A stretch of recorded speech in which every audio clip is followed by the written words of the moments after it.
Welcome to the Opie and Anthony program. Hey! Well, yeah.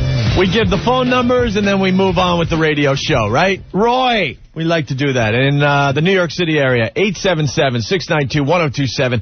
Write that number on your hand, please. Remember, on your hand? Yeah, remember in school if you had something you wanted to remember, you just wrote it on your hand. Or girl's phone number? Yeah, we're sick of giving the number out. You should have it by now. Go home and look at that number. Outside of New York City, give us a call by using this number, 866-277-4WOW. That's 866-277-4WOW. Before we start the festivities, I guess we got to talk about our staff party last night. Jesus Christ. Jesus H. Christ.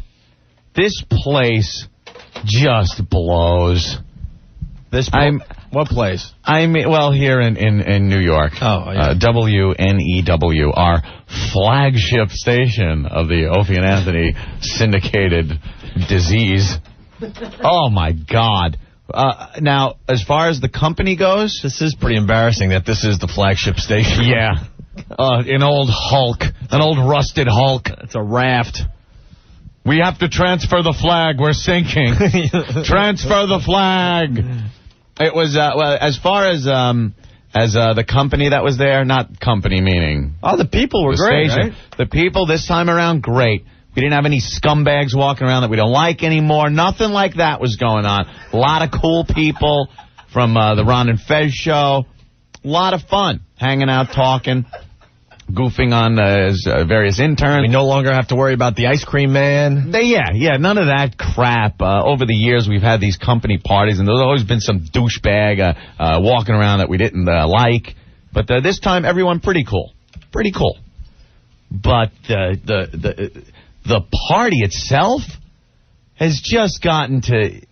I remember when we first got here, we were run... The station was run by the same guy that runs the news station upstairs, Scott Herman. Remember those days? We would have parties, and they would be dual station parties, and they're a class act up there, 1010 Wins. So these parties were held at hotels and great... Banquet halls. Banquet halls, right. And we'd walk in, those and fancy waiters and waitresses with the tuxes on. The tuxes would be on. Me and Opie would have to have our suits hanging in our office for the party. We get done, it was like, what are you wearing, man? I brought the suit, and we'd have to get dressed, go to these things. You walk in, would you like an appetizer, sir? What do you need? Drink, sir? Perhaps the caviar. Would you like the red or the black, sir? And it was like, wow, it's a class operation. They would bring people over, and Scott Herman would introduce people, and everyone would applaud. It's like, oh, that's Judy DeAngelis from upstairs. I think I wrecked it for everyone. Yeah, you were an ass. Because our GM, we were new at the time. You were an ass. We were brand new to New York, and Scott Herman, who was our old boss, he's like, hey, it would be pretty cool if you guys stood up in front of everyone and said a few words. Yeah. Because a lot of people don't really know you. They don't get to see you or talk to you because they're too busy doing their jobs. So I got up, and I thought they had a sense of humor. Mm-hmm. They do this traffic thing. Traffic on the ones. Traffic on the ones, and I said their traffic stinks. It's never accurate. And all you heard was like this low... like, what is son of a bitch? What is he saying? What's this new asswipe saying about him? They took it a little too seriously. They really take their traffic seriously. And then I was trying to get the boss's wife to wow the whole crowd. Yeah, that didn't really go over well either. But you were dressed nicely, and it was a very classy establishment we were in. I gave it a shot, Hey, because the party happened to be on a Wednesday. I'm like, hey, it's Whip 'em Out Wednesday. Whip 'em Out Wednesday. Hey, I got the boss's wife to... no, it ain't watching. And no one was helping me. You know how you could kind of get the crowd on your side and you could get things done? Horrified. They were horrified. They left me out to dry. These are people that, they're used to a news station, being a news station. So that's where we began when we had these staff parties. It was amazing. You'd meet people from the show. You'd hang out. You'd drink. The waiters are coming over with stuff. Well, it's just gone so completely downhill. Didn't they used to, hire a band or a DJ, too? Yeah, there was bands, right? DJs. I mean, it was really a class event. Kind of like a quartet. Yeah, there'd be maybe a quartet in the corner playing the cello. As we're eating some fine food. Eating food, there'd be a seating, right. and tables that were reserved. You would sit down. They would bring out the courses. The filet mignon. Desserts and everything. Everyone at the round tables all talking. You'd go cruise the tables. Hey, here's somebody. I know him. It was very similar to going to a wedding. Right. Everyone was dressed up. You had the round tables. You had the entertainment. You had the nice food. Yeah. So we get this, notice that we're going to this ratings party. Because finally in New York, we got some good news. We got some good news. Ron and Fez doing very well now in the ratings. This was the first ratings party we've had in over a year, by the way. Yeah. Well, there was no reason to. It's been a horrific year. And we had it in a bar that is, it's fine. You want to go to the bar? Yeah. And hang out and sit at the bar, watch the game, something like that. You're missing Shoot something. some pool. Because I think you got there a little late when we were able to spread out a little bit. Uh-huh. We had a part of the bar. Oh, right. We had a VIP area set aside for us. VIP? They didn't even move the pool table. There was 2 or 3 couches. Yeah. Flea-infested couches, it looked like. You're already making it sound too good by saying there were couches. And everyone was piled on these couches sitting on top of each other. We had about 25 people in a space that was maybe 10 by 10. I saw 3 pizza boxes with cold pizza in them. I saw this tin with chicken wings and various sauces that were in what looked like Sterno cans. Popped open. Mozzarella sticks in like a little... everything was congealed. Everything was just cold and congealed. And it was sitting on this rickety old, what looked like a bookshelf or something. I didn't really understand the boxes of pizza all piled up. So the waitress comes over. I'm like, I'm hungry. Can I have a menu? Oh, we don't serve food, but we have all the menus for the local restaurants in the area. So maybe you could order out. The boxes of pizza, there were no plates. There was nothing. There was just like napkins to put your cold, greasy slice of pizza on. You ate like you were going to the mattresses. Yeah, it was. We're going to the mattresses.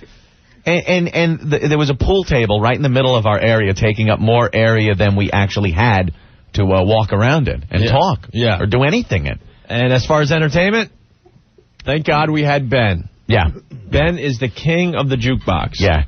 He was putting the money in the jukebox. He takes it very, very seriously when he picks his tunes. But that's what we were left with. He'll challenge anyone. His skills with a jukebox are pretty impressive. He knows his stuff. $15 he dumped in the jukebox. That party stunk. It was awful. I'm not even saying anything about the people that were there because I did have fun talking. We had a lot of fun. Fez were talking Thank for a God while. we have a good crew around here these days. It was fun. But we were all looking around and just like this. Just when we thought we could feel good about ourselves a little bit. Yeah. At one point, Ronnie picked up a pool cue and started beating up Fez with a pool cue. And it looked like an old bar fight. I was waiting for the biker to pick up the cue ball and start bashing it over someone's head. That was the kind of establishment it looked like that we were in.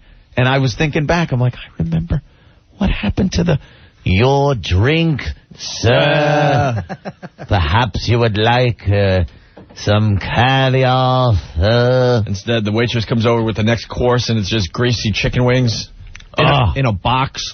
Yeah. It's not even in a serving tray. Horrible. Because they got it from one of the local restaurants. Horrible party. Awful. I regretted canceling a 20-minute spot at the Cellar. I was so mad. I just saw when you walked in, you looked around. Jimmy looks around. He comes up to me. He starts looking left and right and he's made a face just like, ugh. It was awful. Oh. We were at some local little bar. Hey, congrats. Yeah. Hey, you too. Congrats. Great numbers. They got the sales guys coming over to you, all drunk, talking about what they're going to be doing. Get me out of here. Did any of them run up to you and go, I don't even know who you are? That's so inside. Yeah, one of the guys doesn't know who Jim is. Yeah. Yeah, that'll happen. But it was just awful. Good news, guys. In the fourth quarter, we're going to have a lot more beer money on your show. Stinky walks into the place. It looked like a Benetton ad. He had a black chick, a Hispanic chick, and a white chick with him. Like, Stinky, What's going on? Great. It was UN Stinky. Hi. I'm here with my posse. No, he didn't even say hi, remember? Yeah. He just walked in all like half. But it was a pretty good time. It was fun because of the company. Thank God. Thank God. Because I remember the last party we had, there was one crew in one direction, another crew in the other, and they're all yapping about each other. Cordial little smiles. Dick. It was just very uncomfortable. The venue was a little better. Where was it? House of Blues? Oh, no. What was that? BB King's. That's 2 parties ago. Oh, that's a Was couple it 2 parties ago? Yeah. I don't think I went to the last one. Why did they use this place? They couldn't get Bar 9? Yeah, I know. It was awful. Yeah. All right. Great job. Who planned that shindig? Who was it? I picked the place. Ben picked the place. You picked the place, Ben? Jesus Christ. It's actually a happening bar for the MTV crew, but Yeah. but as far as, getting a work environment together after hours. Ben, who put together one of the best parties I've been to yet. At Happy Ending, made page 6 of the Post that party. You know what it is, though, dude? The problem is, because Jeremy always asks me about places around here, this area blows, and people go downtown. If we're going to go somewhere cool, all the salespeople complain because they all live in Jersey, and it's a pain in the ass. Yeah. Well. So blame me. I don't know. I do too. It's the last one of those damn parties, ratings parties I go to. We all had a good time. All right, we got look at all the stuff in front of us today. Oh, my goodness gracious. World's fastest readers coming in today. Ooh. This is your cue, listeners. Your cue. Can you say Steve the Whistler? Think Steve the Whistler Steve with the this Whistler. guest. First the party, now the reader. He's a speed reader. He knows everything. We're just out of control today. World's fastest reader on the Opie and Anthony show today. Little Jimmy Norton's comedy tape from almost 10 years ago. We're just waiting for Vos and Patrice and possibly Colin Quinn to come in today, and we're going to we're going to get right into that tape. And listen to Jimmy doing his act. Oh, it's awful. You sounded like, the one part I was listening to, you sounded like Dustin Hoffman. Really? When Dustin Hoffman was doing his imitation of, I think, Lenny Bruce, or maybe it was something else he was doing. You're saying Norton's a Lenny Bruce ripoff? No, you'll hear this awful material and you go, nope, not Lenny Bruce. No, not at all. Someone will get the voice, though. I'll point it out when we play the tape. How we doing? It was awful. Hi, everybody. Wow. Look, I'm mugging for the crowd. Wah, wah. My name should have been Fred Funnyface. I really stunk. I can't wait to hear the rest of that tape. And someone wants to know in instant feedback if Steve from FoundryMusic.com got in any fights last night. No. Oh, he didn't. He behaved himself. He was a good guy? He filled his little mosquito belly with one drink and stopped. His little hummingbird gut. He's now drinking beers out of shot glasses. He's sucking pollen out of flowers. So he doesn't, get too out of control. A thimble of liquor and he's done. Also on the way, evil Reverend Al. Yes. And a ton of other things. You know what? When we get back, I think we got to kick off some more girls from the WOW contest, okay? Yeah, let's do this, man. There's some real slobs we got to get rid of. We were going to do a breast implant round, but there's still some horrific sites up there, so we don't want to, we want to make sure we get the worst girls out. Right. There's one girl that has anorexia. She needs to go. Is she new? We got some problems still up there on OpieandAnthony.com. When we get back, the staff of the show will be booting more girls. Oh. And then why don't we throw that little offer out there to the ladies again? Well, ladies, if you are in this... We couldn't get one girl to do this yesterday. I know.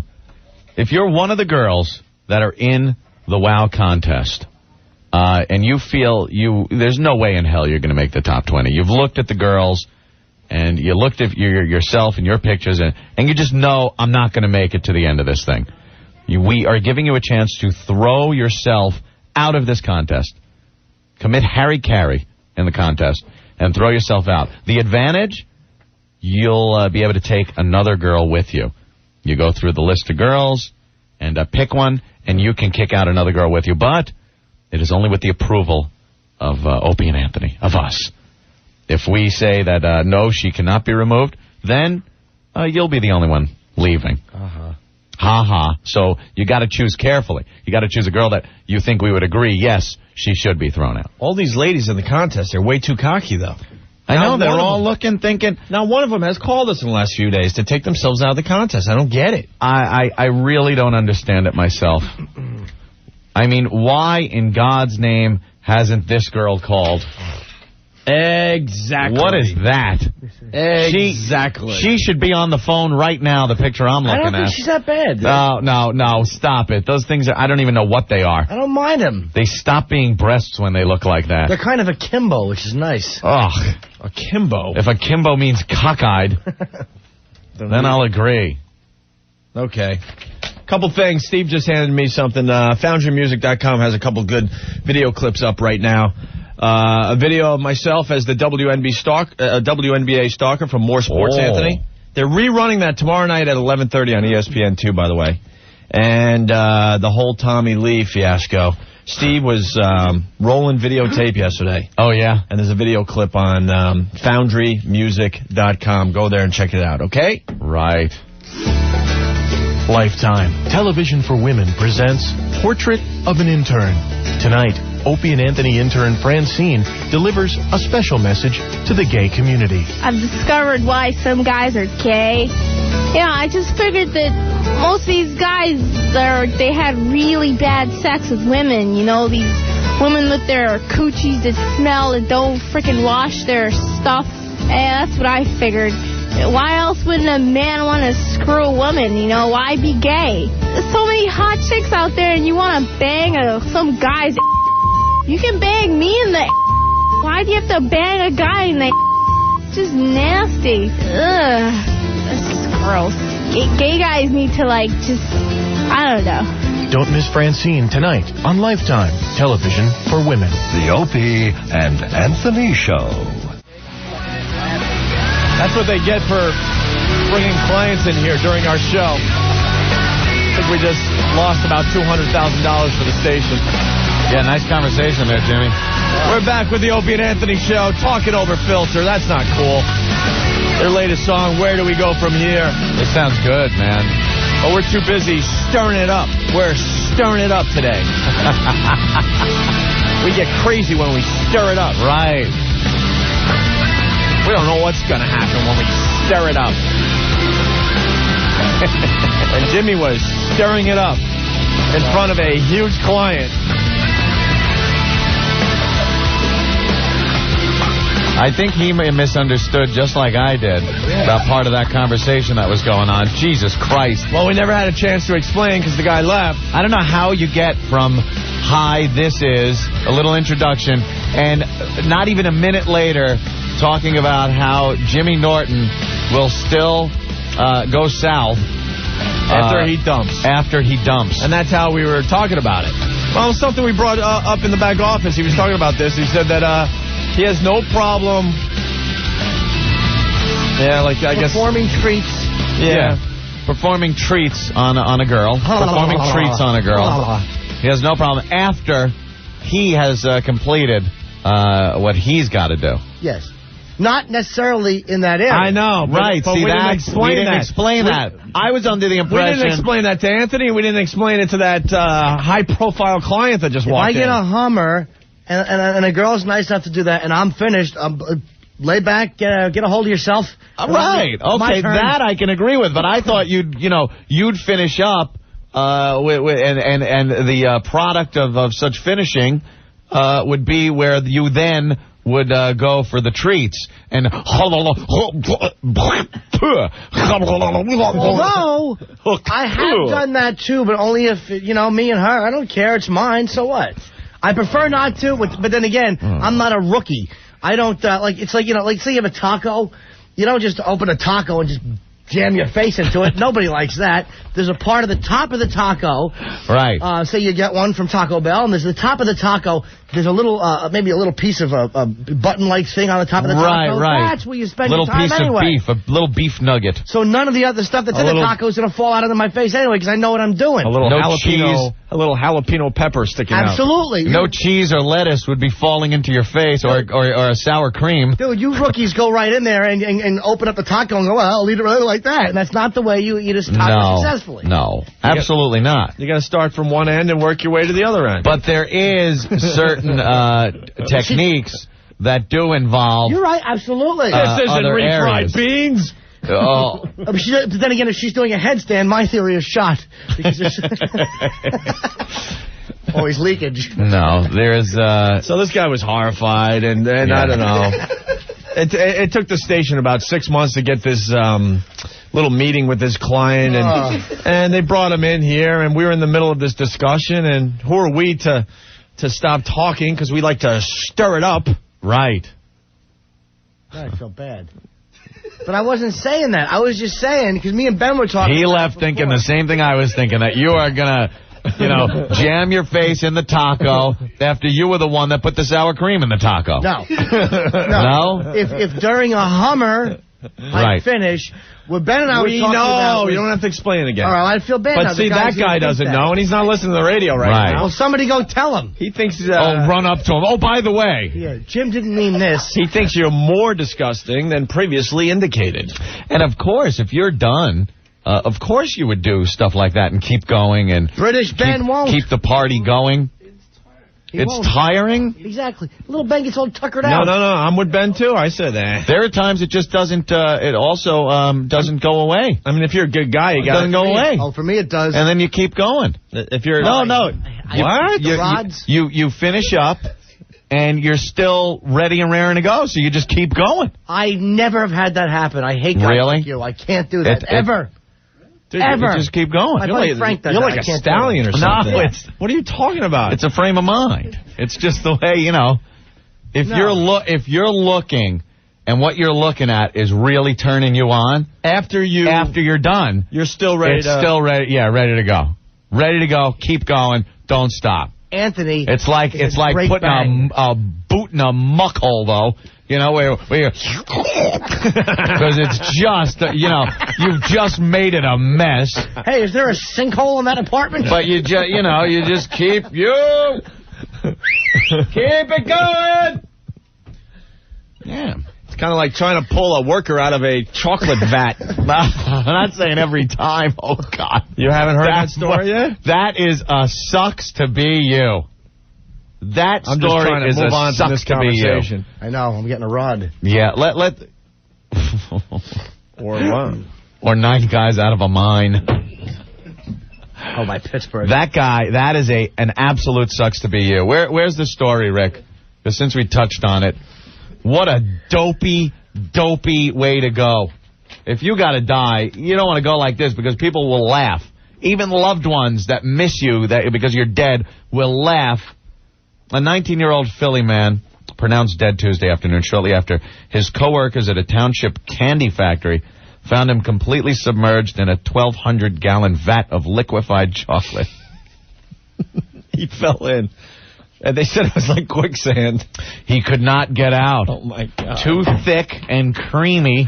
The vat is used for mixing and melting chocolate. It was in operation. What a way to die. When Yanni Corden fell in the vat just after 4 p.m.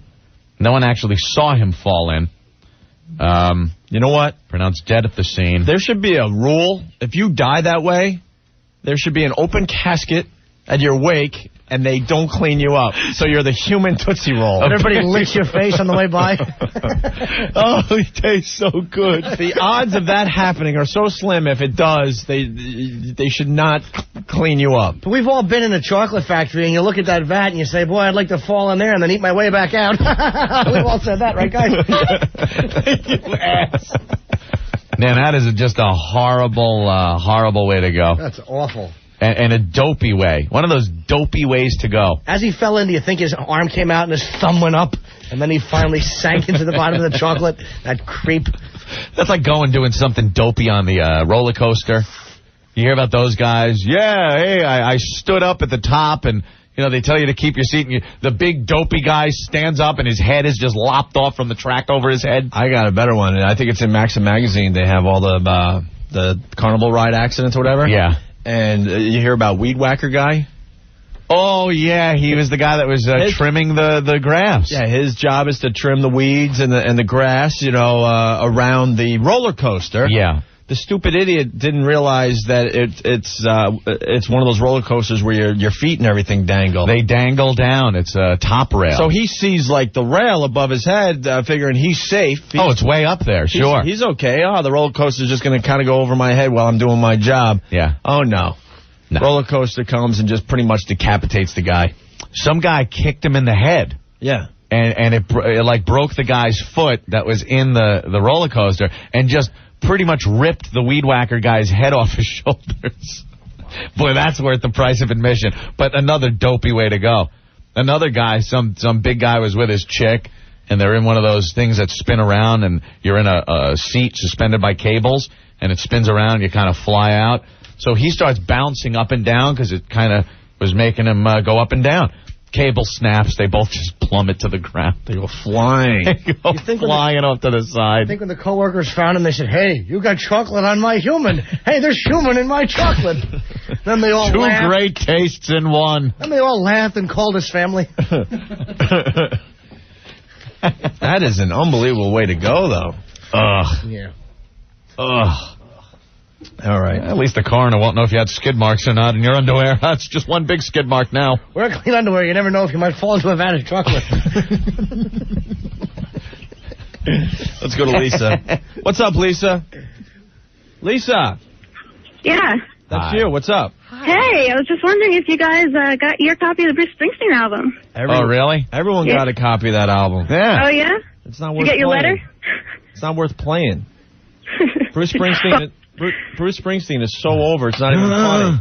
And they're pulling out all the stops to make this album a success. Everything sounds like this on every song he ever sings. Wah, wah, wah, wah, wah, wah, wah, wah. The new album sounds like the old album. Sounds like every song Bruce has ever done. Wah, wah, wah, wah, wah. Saxophone solo. Oh, enough with you. Yeah, but this time he's got all the boys back together. Oh, great. Who cares? Here I am. I'm a Jersey guy. I like Jersey girls. Wah, wah, wah. Wah, wah, wah. Oh, shut up. Push me in a vat of chocolate before I have to listen to that crap. I'm sure Bruce will be singing a song about that soon enough. Born in Jersey. I was born in Jersey. Born in wah, wah, wah. Ugh. Enough. It's over. It's so over. That working class hero thing. American, Proud of Jersey. I'm proud to be born in Jersey.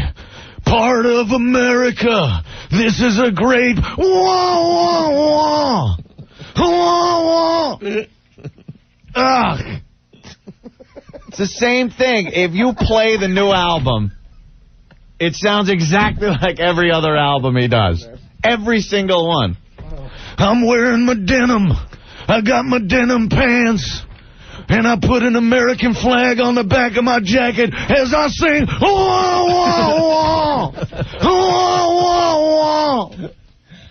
Yeah, sitting here on the boardwalk, playing at Asbury Park. Again, watching all the people at the Jersey Shore. Wah, wah, wah. Wah, wah, wah. Shut up! No one's buying it anymore. It's not like the Jersey guy, makes good. Springsteen sounds a lot like Reagan. Well, I'm playing at the Jersey Shore. What? Hello.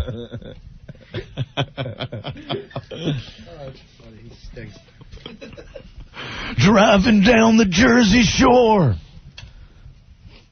with my best girl in my Chevy. Wah, wah, wah. Shut up! the screen door slams. We got two sports teams. We got the Devils and the Nets. The Jets and Giants play here too.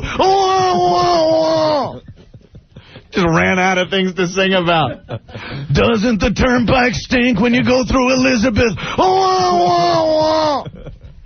Oh. Someone wants you to say, in America. In America. Neil Diamond's just a tad different. My country, 'tis of thee. See Bruce is born. They coming to America.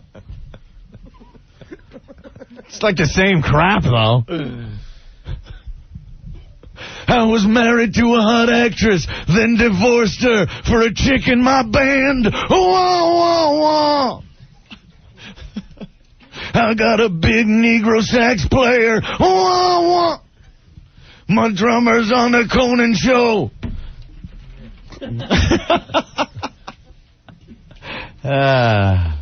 No, I don't want to hear anything off the new Bruce album.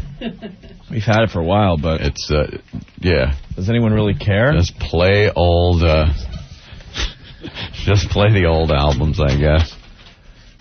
All right. Corey, what's going on? Hey, what's going on? I was just wondering why the Oompa Loompas didn't save that kid in the chocolate. It was like that fat kid that fell in the vat and got sucked through the Augustus Gloop. Later, guys. All right, man. Augustus! Augustus Gloop, that's right. You don't want to die like a kid in Willy Wonka. No. Where was Veruca? Veruca. You think this guy would have known something was wrong when he was on his way down to the chocolate taking the elevator sideways? Nice. Awful way to die. And you know that's got to flash through your mind as you're going, I'm dying in a vat of chocolate. Oh, my God. I stink. Yeah. Hot and bubbling, so it probably burned. It was probably a very painful way to go. Yeah. How do you drown? I don't even think you could drown in chocolate. You just suffocate. That pleasant kind of smell being associated with your agony and death. Oh, and you just smell it. This is a sweet-smelling death. Hey, we have audio of the boss of the kid that died in the vat of chocolate. Oh. You get nothing. You lose. Good day, sir. Oh, that's what that's from. You didn't know? I've heard that. I love Gene Wilder. I just didn't recognize that from that film. Oh. John, what's going on? Yeah, a couple things. First of all, Bruce Springstein's got this line in this new song, The Rising, about the planes in the World Trade Center. Yeah. And he just makes a bad rhyme about a catfish on the end of his fishing line. Number one, what's that got to do with terrorists attacking the World Trade Center? I can't figure out. How did he rhyme it? Yeah, what the hell? Facial hair and a bad smell? Yeah, it's like he's trying to cut... You know, it's like the place is blowing up. People are rising like a catfish on the end of my line. It's just so out of sync. And the other thing is the vat of chocolate. The Smothers Brothers, way back in the old days, did a song called "I Fell Into a Vat of Chocolate," where I think Tommy Smothers yells fire because he fell into a vat of chocolate. So those Smothers Brothers, though, anything you're going to do now, they've already hit on pretty much. I know. This is just a ripoff. You know, the Smothers Brothers are the original. Yeah, that's the other thing is. Yeah, click. Not even close. People set it up too badly. Oh, and the other thing is... I almost forgot to mention... Wait, watch this. Jim? What? Scott, you're next on the Opie and Anthony Show. What's up? Scotty! Hey. Scott, or whoever your name is. Hey! Oh! Hey, you. What's your name, bro? Scott. So why aren't you answering? Scott? Comment. Did you guys hear about the asteroid? The asteroid that's going to kill us in the year 2019? Yes. 2019, who cares? Yeah, big deal. It's like a few years from now. You got to enjoy life as it happens. I'll be about 51. You got to have faith, man.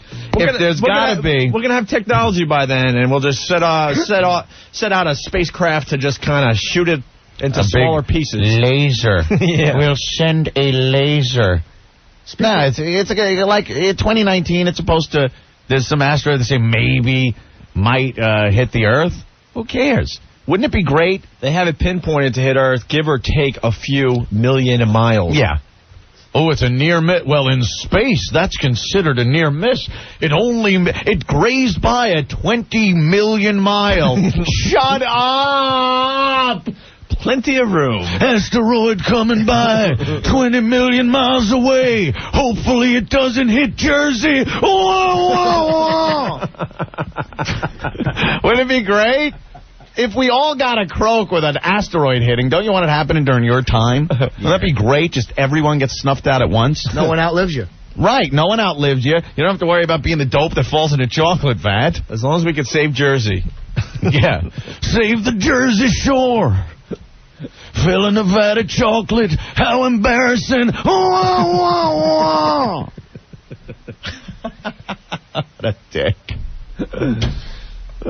Wait, speaking of big asteroids hitting the Earth and destroying all life. Yeah. Just these fat people that are suing fast food restaurants. Oh, we'll get into that next. We gotta get into that. Because that's a whole new topic, man. Disgusting fat slobs. Corey, what's up? There's towel out in the courtroom. Corey. Hey, guys, what's going on? Hey, What's up? I was kind of thinking about the guy that fell in the vat of chocolate. Kind of brings new meaning to the term death by chocolate, doesn't it? It sure does. Very good, bro. Hey, Jimmy, love you. Thank you, Hi, Angel boo-boo. Rose. He loves you, Jimmy. He loves you. I'll say he does. Hey, when is Vos and Patrice coming here so we can get going with Jimmy's tape? They should be here in about 15 minutes. One's a fat black guy. One's a midget Jew.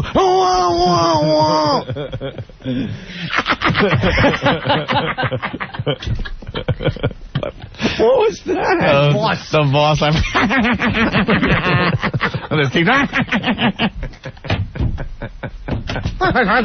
Like a cartoon character. Bugged out little gargoyle fingers. I can't wait. Yeah, we're going to have fun today. Oh, they're going to ruin it. Is Stinky ready to kick off a girl I hope so. from the WoW contest? Yeah. We got to get rid of at least 20 more girls by tomorrow. Right. And then finally the listeners will start voting to knock it down to the top 20. And then hopefully we're throwing a huge party here in New York. Yes. For all the finalists, but we'll have to wait and see on that. Stinky, you ready? See if we can get that bar from last night for the party. Oh, shit. Mozzarella sticks, get here early. Tens of people showed up for the O&A event. All right, Stinky is pointing to the girl. Uh-oh. Was that Uh-oh. Let me see. All right, Hold on. what's the problem with 134? Look at the smile. Oh, and those dead eyes and the hair. Lifeless eyes like a doll's eyes. Philly, you lost another one. 130, what? Contestant number 134 is out of the WoW contest, courtesy of Stinky. Dude, the rack is good, though, man. The rack is... No way. The rack is good if you take out the face and the rest of... The stomach. And dude, the rack is great. You think she's dead till she bites you. His eyes roll back white. You hear that horrible high-pitched screaming and hollering. Let's drink to your C-section. Can I kick a girl out, too, please? Little tenderizing, down you go. Wah, wah, wah. What's up, Bob? Great rack. Well, 134 is out of the WoW contest, and I don't need to wait. I got to kick this one girl out. You know which one's going? Yeah, for her own benefit. She's got anorexia, in my opinion. Well, all right. What between which numbers so I could look immediately? Another one from Philly is out of the WoW contest. Contestant number 142. 142. Oh, you're kicking her out? DJ Rax. Oof. Small boobs with huge cleavage. Yeah. There's problems there. I got one, too. You're ready to go, too, Rick? Oh, yeah. Wow, everyone's geared up here. So far, 134, 142 out of the WoW contest. Yay. And before we take a break, not her. What? Damn it. not? My computer's all right, wait. That is going to be a controversial decision. Those are amazing boobs. Hold on. Between which numbers? Those are amazing, natural, huge boobs. Before you call it. This will be a controversial decision. It's on the same page. Hold on. Oh, man. See? All right, let me look. Oh, man, Dude, Rick. this girl is a mess. No, I agree with Rick. I'm with Jim, though. It's a WoW contest. It's not just about the boobs, though. You put beautiful boobs on a Tony Soprano sister. Nah, but it's about a WoW. It's not just about being a beautiful face. I'm not saying Rick can't do it. I'm just saying I disagree with it because it's a WoW. No, this is just about the boobs. Those are amazing natural boobs. I'm not looking at the face or the stretch marks or anything. I'm just looking at the boobs. A girl doesn't have to be pretty to have a great rack. Right. I think there's worse girls in the contest than that. I'm sure there are worse. You guys are not taking your your decision seriously. I am. Yes, I looked at this girl and went, did you look at all the other pictures? I wouldn't have thrown her out, but... You wouldn't? No, I wouldn't. It wouldn't have been my first choice. I don't think she's going to make the finals, but those are amazing boobs. I didn't even want to boot the one I did yesterday, but she had a small rack, and I'm like, well, a smaller rack is not going to win out on something like that. That's not true. The last time we had it was a boob contest. A girl with a small rack won the whole thing. Small natural boobs, full B's. Just tell me that off the air. Just like what Jim was saying before. Oh, she's got a great rack. But you look at the rest of her, it's like, who cares if the rest of her is just a mess? But that's like saying a best legs contest and then booting someone because they have like a bad face, or you know what I mean. Even though to date someone or bang them, you want. Wow means the whole package. It's not just about the boobs. Oh, well, you can't be looking at it going, wow, she's disgusting. You got to be like, hey, wow, nice to look at. I'm on record disagreeing. I disagree, but again, I disagree with everyone's choices so far. Like that matters. But Rick has kicked out contestant number 136, Gigi, another Philly girl. Gigi. Oh, relax with Philly. We like Philly. I'd love to help out, but again, this god-awful piece of crap excuse for a computer is like freezing up on me. I think they'd get you a good one. Could we get a new computer in here? Might need it. Yeah, I think we need a new one. Definitely. All right, we're going to take a break. You guys got to decide who you want to kick out of the WOW contest. Ben has a pick, Jim has a pick, and Anthony's pick. All on the way. And Patrice is here. Yeah. And Vos is here. If you ever announce that like two big stars walked in again, I'll throw coffee at you. And Rock and Pam are here. Patrice. Two losers I hang out with. He's in movies now, bro. He had lines with... Who'd you have lines with? Just yell. Oh, Jesus. Who'd you have lines with recently? Meg. He had lines with Meg, Jim. Chris. All the fellas. Lines with Chris. Chris who? Rock. Jennifer. Jennifer who? Jennifer who? When was the last time you had lines with Jennifer? Come on. Exactly. What? I like to do independent films. They allow my art to. Yeah, they're shown independent of an audience. Are we waiting for Colin? Still waiting for Colin. He should be here in about 10 minutes, and the world's fastest reader is here. All right. All right, we're going to break now. I just had something in my throat. You want something nice salty to wash that down? A little more Springsteen as we go to break. Speed reader's here. He can read so fast. Please give him a book about Jersey. Whoa, whoa, whoa. Coming soon to the Opie and Anthony Network, it's the Jim Norton No Request Show. That's me, Jim Norton, folks. Play some Grateful Dead, man. Jerry Garcia sat on a stool. He was awful. Dude, can you play some Lenny Kravitz? Come on, stop. Walks around with his dumb shades, and he's a hipster, and he thinks. You request it, chances are he hates it. Other bands are boring. Nirvana. Shut it, you dope. Led Zeppelin. Garbage. You too! I hate bandwagon bands like U2 that are going to sit there and preach politics. It's all Ozzy, all the time. He's one of the best live performers on earth. He's dyslexic. It doesn't matter. He's a maniac on stage. That's the beauty of him. Remember, if Ozzy didn't sing it... One-word answer. Awful. Ugh. You stink. My boyfriend's gonna kill us both unless you play Limp Bizkit. So what? Let him do it.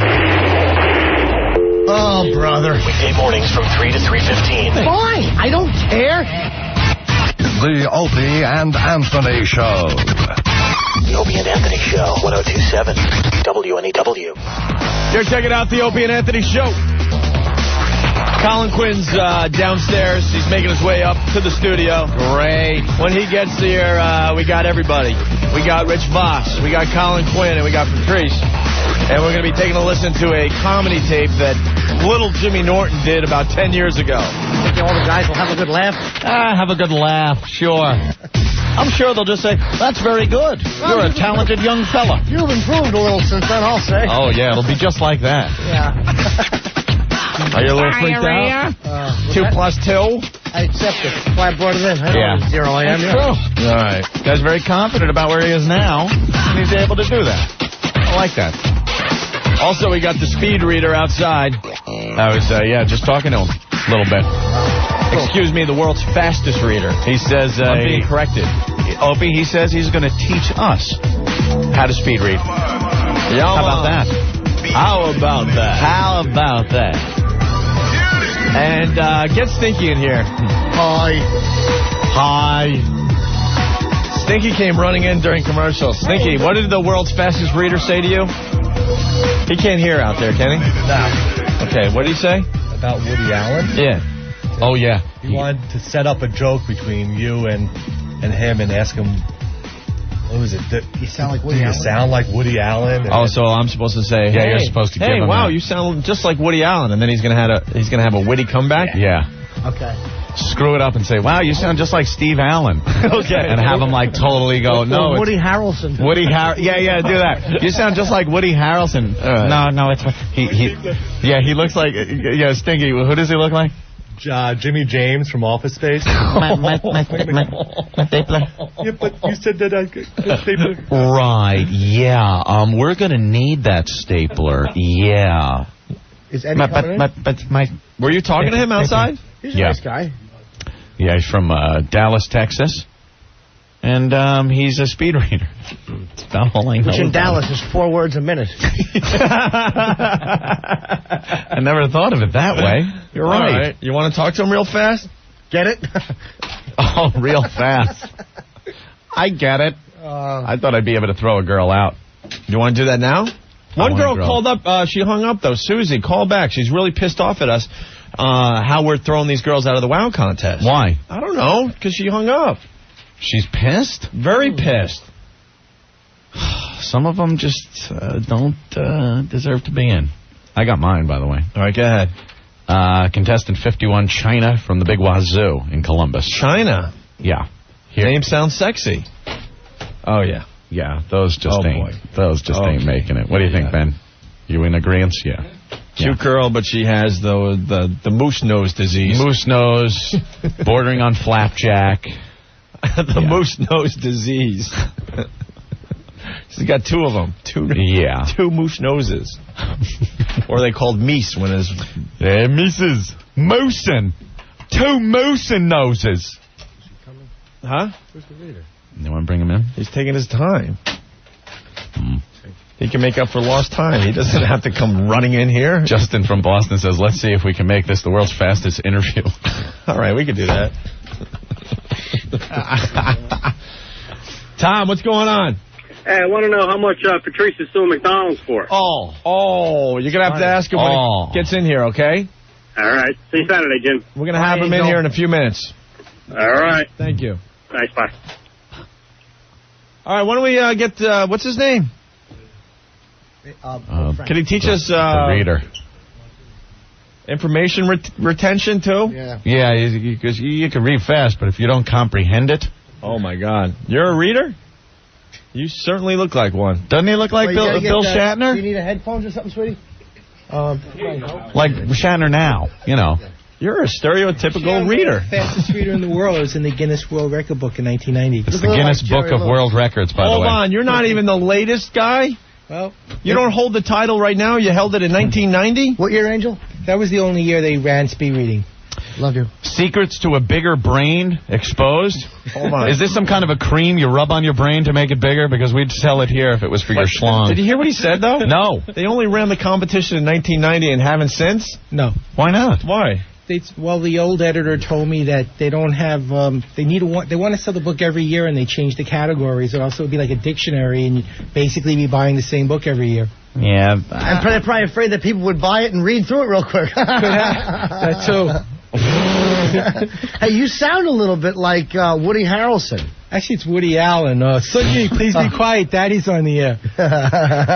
Oh! Wait, what did you say? Sunyi, please be quiet. Daddy's on the air. Ah, that sounds just like him. That sounds just like him. Unfortunately, I don't sound like Richard Burton, but you make a living in it. Yeah. Let's hear a little more of Woody Allen. Well, you don't sound like Richard Vos. Elbow on the rib. Get it? I think he does. No, material's a little stronger. I got a book. Actually, you might tell from my accent I'm from Dallas. Dallas. I've been telling them I'm French-Canadian. They're not too big on New Yorkers. You don't have a Dallas accent. Was that another joke, sir? I'm from Brooklyn originally. 40 years in Brooklyn. Oh, Brooklyn. Right. Absolutely. Well, there you go. That's where you learn to read, right? Absolutely. Did you get beat up a lot in Brooklyn?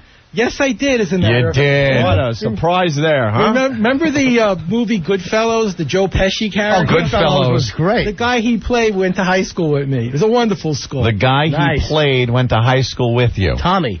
Oh, okay. That's right. The real Tommy. Hey, Tommy, huh? Yeah. That's cool. Great school. Here you reading in the weeds? Here you reading? See, he was just doing some Joe Pesci. Am I your personal reader? I threw those books out, Henry. Do I amuse you? We needed those books. Hey, he's doing a little Pesci for Oh, was it? Yeah. Mr. Reader, go ahead. Little Pesci? Yeah, well, am I your personal reader? Is that Woody Harrelson again? Woody Allen. Oh, Woody Allen. I keep mixing that up for some reason. Woody Harrelson's the pothead. Right.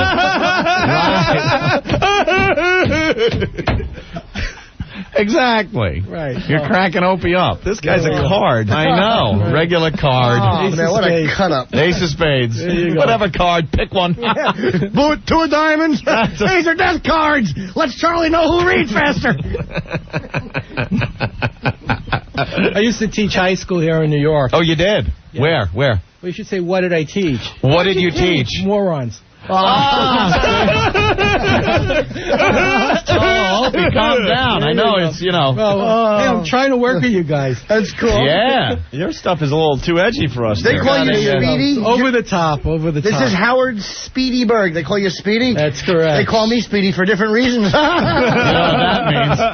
Yeah. You know what that means? Yeah. He writes fast. I do. So, Howie? That's me. When did you know that you had this talent for speed reading? Actually, I went to college here in New York. What? I went to SUNY Binghamton. Yeah. Upstate, and I majored in biology. My last year of college, I got very interested in the brain, and I decided to major in psych, but I hadn't taken any courses. I had to take a 4-year program in 1 year, so it meant taking 6 science courses at once. Oh. And they said, no way, you only have a B- average. Frankly, you're not smart enough. And that's when I thought about, they never taught me how to learn in school. I think we've all had that same experience. They throw a lot of information at you and never show you why. You can remember the words, I shot the sheriff, you don't even want to. Then you read a book for work or school, and 15 minutes later, it's gone. So I started learning how to learn, finished the 4-year program in a year. And then I've been teaching this to other people, and I find that other people can learn quickly, too. Yeah. Wait, what? We have a school here in Dallas. Hold on. You obviously weren't in a fraternity, right? You're right. I went into swimming. Because we all just cheated. We just found the tests in dumpsters and stuff. There's another way to do it. We got these kids in Dallas. This 13-year-old just graduated high school. He's going into a 4-year college, choosing my program. You were in a fraternity? Was it called Caparita Booker? That's a hot one. That's a hoot. Now, you could teach anybody how to read quickly and remember. And remember. In fact, on the air, if we could get a volunteer, I could have him speed memorize. Okay. Let's. Why isn't Francine here today? And we'll give them a free reading program as a gift. All right, so you need a volunteer? And we'll give them a reading program, one of the mega reading programs, as a gift for being able to become a genius. Well, sir, we have a person outside the studio. He came by to get some autographs from the gang and a couple pictures. He's a faithful listener of the show, and he stopped by to say hi. You want to bring him in? That sounds cool. All right. Rich? Don't look at his teeth. They're really big. Yeah. Yeah, go get the local pervert tried to lure him into the car with carrots. God, that's I don't want to take him to dinner. I just want to teach him how to remember. Once for Halloween, his mom painted him brown. He went as a piano. With those, We're still waiting for him to go as a comic. Painted him orange. He can go as a pumpkin. Well, with the teeth. That really doesn't. Yeah. Right. We met outside. Yeah. You two would make a hell of a face between the big teeth and the big glasses. I know, look at us. There you go. You can help me speed read? I can help you remember also, which is even more important because if you read fast and you don't remember anything, what's the point? What is the point? The world's fastest reader teaching the world's dumbest person. No, I think we can show that there's a lot of genius in them just with a little help. In fact, the people listening at home and in their cars can do this with us. Just don't read anything with the word tortilla in it. Or cuisine. That'll slow them down. Cuisine. Yeah, I don't think the people in their cars will be learning anything today. I think they're going to be changing the station right by now. Oh, we'll have some fun. All right. How fast can you read, sweetie? Well, my top speed's 80 pages a minute. No. But you can read 80 pages a minute. At my top speed. Wow. You ever blow out a contact doing 80 words a minute? Whoa. I got a bad paper cut. There you see? See, there's some dangers to it. Barney Frank can't even bang 80 pages a minute. You ever get a ticket from your reading teacher for going that fast? No. I know it's Barney Frank's, but who needs an S? That was a good joke. Thank you. Okay, well, let me give you a list. I'll show you the list, and you're not going to know how to remember it the first time, and then I'll show you how to remember it. We'll see how smart you get. You are. Okay. So this is for retention, so he can remember things he sees. Right, and the people at home and in their cars can do this, too. It's real simple. It shows you how fast the brain learns with the right technique. All right, let's see. It's all about bringing it back. There we go. Exactly. Okay, here we go. Pole, shoes, tricycle, car, glove, gun, dice, skate, cat, and bowling pins. Would it be safe to say right now you don't know the whole list by heart? Pole, shoes, bicycle, cute eyes. I don't know. Bowling pin. You said bowling pin. That's very difficult. You say them very fast. And yes, I did. I could say 20 words right now. You wouldn't remember them all. Not all of them. What I'm going to do now is show you how to remember. I'm going to give you a method. All right. And one of the things the brain likes is one of the things I learned when I was in college is it likes context. If you can count to 10, and I'm betting you can, we're going to use those numbers as the context. Do you know what 2 + 2 is? I'm not Diarrhea. sure. That's what it is. All right, go ahead. Right. Let's go. Okay. All right, now teach me to do this. Okay, the number 1, does that look a lot like a pole standing up on the ground? A big number 1? A big number? Yeah. Not a number 2 here, number 1. Big number 1. Maybe if you said if it was rubbing on his face. Hey, Norton was cranking a pole next to him in bed with a girl in between. Yeah, I guess a big number 1 would look like a pole. So when I say 1, what are you going to remember? What am I going to remember? A pole. Okay. You did it. Very good. 1. Pole. Terrific. Now number 2. How many shoes are you wearing? 2. Well, 2. And that's the answer. This only works with 2 things. Yeah, but what if one was shoe? Yeah. What if one was shoe? This is how to remember this stuff. There are other ways to do that. I'm just showing you a method that's easy to learn quickly. And in my program, I have many methods for every other contingency. But if Mabel King was here, would you have had to start with 0? So if you said, how many legs do you have? That's a possibility. Okay, so what is... So if I go to my kids, what shack are you on? They're going to go shoes. Right. One is the pole, and 2. 2 is the... Okay. Shoes. 2 are the shoes. Good. 3, tricycle. How many wheels are on a tricycle? Don't stretch for this one. It's a number between 2 and 4. It's Right. Not a fraction. All right, relax there, Woody Allen. There we go. 3. So 3 is? 3 is a tricycle. Good. 2 is 1 is pole, 2 is shoes, 3 is tricycle. 1 pole, 1 pole meeting a tricycle, and 2 shoes. There you go. Tainted blood. 4 is a car, 4 wheels. 4 is how many times I'm going to punch you in the head if you keep doing this. No, I like what he's doing, though. It worked. You know how many children are having trouble in school today because they don't know how to learn, they don't know how to remember? I can think of 5 in Houston with the last name Yates. Hey, Howie, being an old teacher, can you teach Vos how to write a joke? That's what. Don't listen to him. He usually just works the board here. Go ahead. A car has 4 tires. A car has 4 tires. And 1 is a? And one is poles. A pole, you idiot. Poles, shoes, tricycle, car. 4 tires. There you go. 5. And it says a hot car, and I'm driving it, and Anthony's mom's sitting next to me on a date because she finds me cute.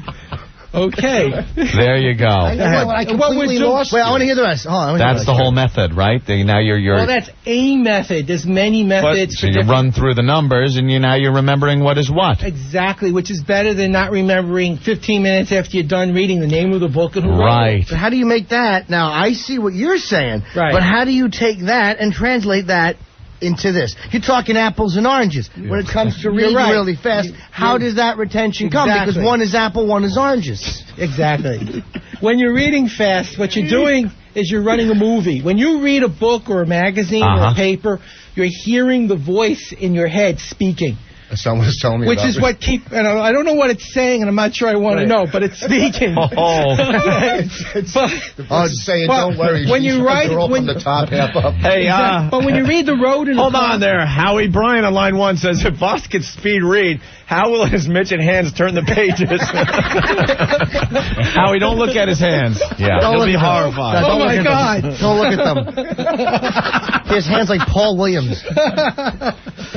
His two hands can't cover your big glasses. He's not going to be a piano player, my friend. Not at all. And he sucks on the organ. Give me ribs to put my elbow in. You know when you're driving in a car, you're going about 60, 70 miles? Well, I'm driving in my car down the Jersey Shore. Wah, wah, wah. Sorry, you were inspiring me. Do you also speed? I passed a pole walking on my 2 shoes, and I saw a tricycle in my car. Whoa, whoa, whoa. Wait, I want to know what William Frawley Pants... Hey, Rick. We're speed reading. Why, sure, friend. It's William. Write Ethel as a C and read it real quick. So you're driving in your car. And you read the road 50, 60, 70 miles an hour. Yeah. Wow, you're really taking chances out there. Those signs ain't coming at you every foot. It's Texas. Yeah. There's not 10,000 signs in a row like there are words. And then you go in a Apples, book oranges. at 200 words a minute, and you remember about 10%. Right. Same mind.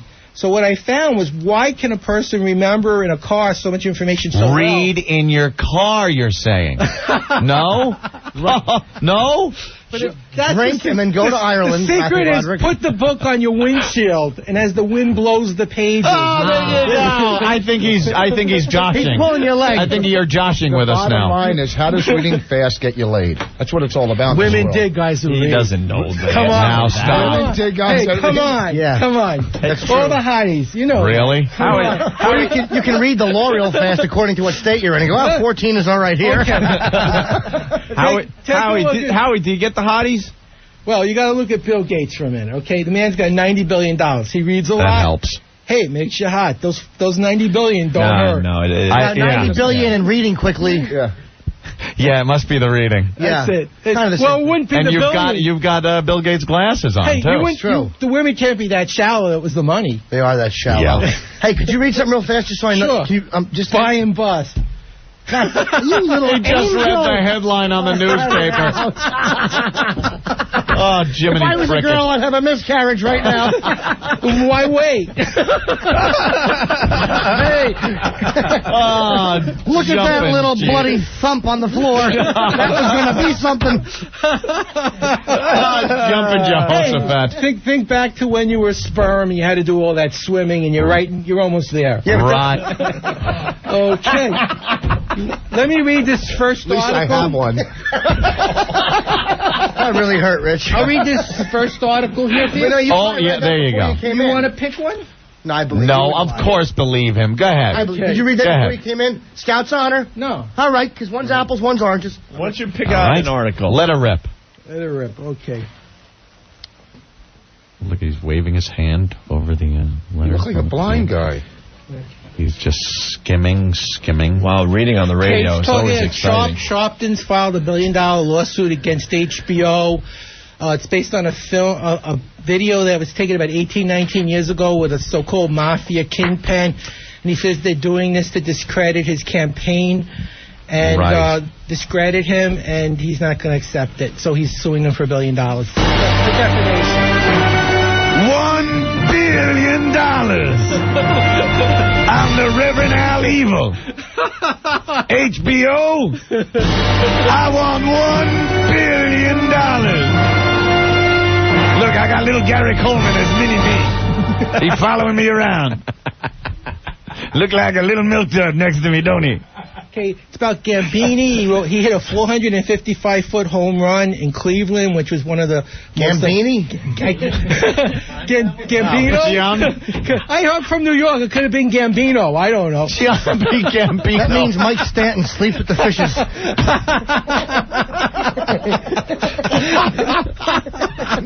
Oh, Gina, you're not going to see him no more. Take the bat, leave the cannolis. Look how they massacred my pitching staff. Don't play with my balls. Anyway. You don't come to Shea Stadium. Well, now you've had your Frank. Now you get the hell out of here. He was banging hot dog vendors 2 at a time. He's reading again. He's reading again. Oh, there he goes. Okay. All right. Look at those little fingers. Look at him go. Let's see if he can read with a finger in his tuchus. Uh-oh. Okay, it's in I think Phoenix or Arizona, and they're talking about Phoenix or Arizona. Some college football players, and they're trying to stay on the team. Even picks the dull stories. Some problems. It was a pretty dull story. Yeah, pretty dull story. Didn't make interesting reading for that 5 seconds. Is this reading, or does he pick the headline and then guess? I know. That's right. I know. He sounds like he sounds like the Kreskin of reading. And he comes up with his baseball bat. Is he going to fly against the door? The secret is you actually feel the print through your fingers like Daredevil. And is that it? There you go. Well, I absolutely believe you. Read quickly. I could tell. I could see that. We teach this on tapes to people if they want information, and call 888-28-BRAIN, 888-28-BRAIN, or they can go to the website, quickreader.com. Yeah. And it's guaranteed they'll double their speed. They'll learn how to remember. They'll learn how to retain. They say that information doubles every 18 months, and more words are printed every week than in all of human history through the year 1800. The average person is reading about 200 words a minute, and their entire income is dependent on what they know. So by learning how to learn... So you can't talk fast while you read? The world's fast. I was actually on with Jean-Michel, the fastest speaker. Whoa, that must have been a show. Yeah. I mean, talk about apples and oranges. Hey, I don't know why we didn't get an Emmy, but anyway. I know. He goes at 2,500 words a minute. I go 25,000. So, hey, wait. My speed's bigger than his. See, that's like a schlong joke. Get him out of here. Hey, do you have do you have a copy of that book? Because I'd like a copy of that book or whatever. Actually, I'd be happy to comp you a program, because you guys probably have to do a lot of reading to stay on top of what's going on. Have you ever listened to this awful show? Yeah. That would be called show prep. Yes, you do. Yes, you do. Yeah, no, but I'd like a kit and to improve my reading. Yes, absolutely. School's starting soon. A lot of parents are really concerned. I don't have kids, but I do pick them up afterwards. Let's get him out of here. Hey, you want to quick get in? Hey, mother broke her leg. Hey, you want my reading kit? Come in the car, right? That old gag. The old reading kit in the car. Yeah. The parents are really concerned. 1/3 of 17-year-olds can't put France on a map. Not that you'd want to anyway, if you think about it. I see you don't like the French. Ooh, little zinger there. I've been to France. I've been to Paris. The world's most obnoxious people. We went into a restaurant. I speak French, as you can tell from my accent, very well. And I asked for the no smoking. The guy threw me, my 83-year-old father-in-law. Oh, my goodness. Threw us out in the street. Threw you out. Really? Where is he now when we need him? That's a little joke. Come on. I see Paris, I see France, I see Howard's underpants. Hey, if you don't learn to read fish, you end up like Andrew Dice Clay. There's the good example. Right. I know. Do you want your children to be like that? Yeah, who wants their kids selling out arenas and being a millionaire? Multi-millionaire. Yeah, that sucks. Who is he to call up and look to start a problem, between me and you? Tommy, you got your money, Tommy? What time is it? How many times as a kid did you get beat up before you decided, hey, I'm going to learn to read fast? Once. Oh, you got a boyfriend. Why aren't you talking now? See, now you upset Dice. Who is he to call up and look to start a problem, between me and you? I liked him, by the way. He's a funny man. Gambini, the baseball He is funny. I enjoyed it. All right. Okay.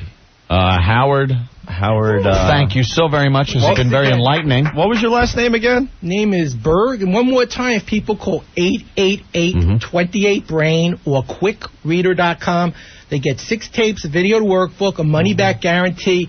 It's perfect for them and their families and children to stay on top of information, because we live in a world where information determines your ability to make a living. Does that kit come with a prosthetic vag, since you won't be getting any real? I don't think so, but it has a plastic wrapper, and if you're innovative, perhaps you could use it for... 888-28-BRAIN. Thank you so much. I appreciate it. No, my brother. You've got to buy your own. There you go. Thanks so much. But, yeah. Thank you. Can they call 732-842-9000? What is that? No, I'm saying if they wanted to go see the show at Count Basie Theater in Red Bank on August 10th, I thought maybe they would dial that number. No, it's 888-28-BRAIN or quickreader.com. Oh, okay, I'm sorry. There you go. Howard, what was your last name again? It's Berg. B-E-R-G. Berg the Texan. There you go. All right. Howard Berg. That's right. Howard Berg. Berg. B-E-R-G. Wait, how do you spell that again? B-E-R-G. Berg. Howard Berg. Howard Berg. Howard Berg. You got it. Is that one word? Howard Berg or Berg? Howard is one word. Berg is a second name. So what's the last name? Well, I think it's Berg. Now, if you want to get technical, my middle name is Stephen. That's what S-T-E-P-H-E-N. So it's Howard Stephen Berg. Oh, so your last name? Not Stephen Berg, but Stephen Berg. So your last name is? Berg. And the number was 888-28-BRAIN. August 10th in Red Bank. There you go, quickreader.com. This is even uncomfortable All right. for me. I appreciate it. It's been a lot of fun. You guys are Oh, yeah. Thank you, Howard. If you guys are free if you're free on Saturday. What? If you're free on Saturday. You want to go out? Who happened? What do you want to do? Yeah. What does a guy like you do on the weekend? Go to a jitterbug? I'm teaching a class in New York, and I'd be happy to bring you in as my guest. Oh. What time is the class? It's from 10. I'm working.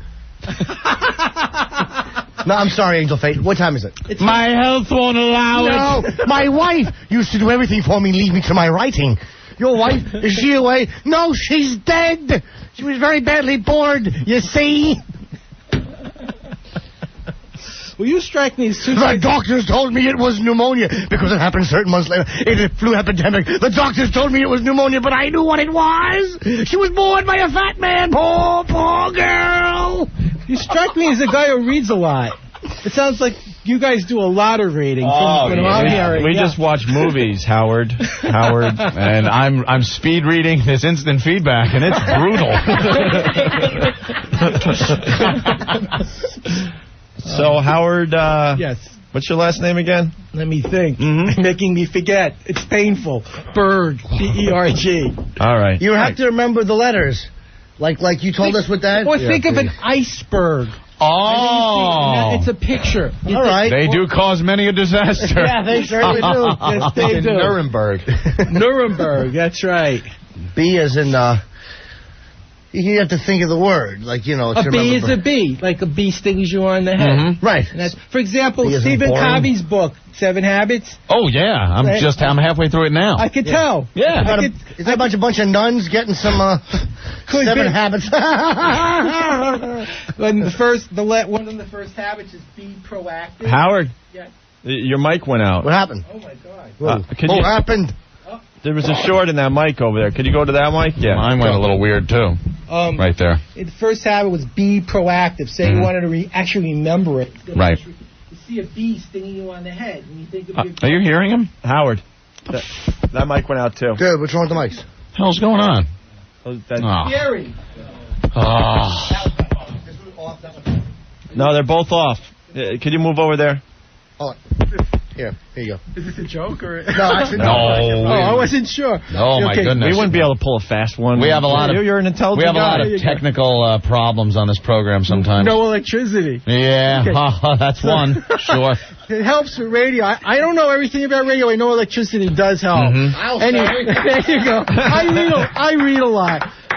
Be proactive. So imagine a bee stinging you on the head, and you think of. What's wrong? Yeah. It went dead. What went dead? We still hear you? I hear you. I hear you. Maybe Everyone's it's just hearing you. maybe it's your headphones now. Oh, okay. Well, you think of your head, you remember. Right. What? Because I'm hearing it. I hear you fine. Through mine. You're on. Howard, first of all, get Pete Johnson because that mic's out too. Yeah. They're all I'm not hooked going up to be able to do a show. The same power system, yeah. No, this is for real. We're a syndicated show in 20 cities. This should not be happening. And we get problems like this all the time. You're going to have to use a can. Howard, they can't hear you. Come over here. This mic never goes out. Yeah. I'd love to talk into a can. Yeah, I was going to say. You can use this mic right here. You're going to have to get a can with 26 million strings attached so one. people can get Pete. Hear you guys. Yeah, I know. Quite some time. All right, here. This is my big move. My big there you power go. move. Now you're. Is that mic working now? Opie's mic? Opie just stepped out to get Pete. It's working. He's looking for him. Go see if we can. Okay. Go get Pete. Lock the door. Okay. Yeah, right. Let's set up my contract. Yeah, whatever it is. Oh my goodness. You got Pete. Okay. Hold on, 2 seconds. 2 seconds. Don't worry about it. All right, this is the Howie Berg Show, and I'm Howie Berg, coming live from New York. Okay, and everyone else is gone. So let's start learning how to remember. Okay, we had our list of 10 items. The first item was 1. 1 is pole. 2, how many shoes are you wearing? You're wearing 2 shoes, so 2 is shoes. And I don't know where anyone is gone, so it looks like it's turned into the Howie Berg Show. 3, how many wheels are on a tricycle? 3, so 3 is tricycle. And while we're on the number 3, remember to call 888-28-BRAIN. That's 888-28-BRAIN or quickreader.com. Okay. Where did everyone go? I'm not sure. I think they've turned the show over to me. Okay, here we go. I'm just trying to hold it on. Oh, I'm off the air. Are they okay?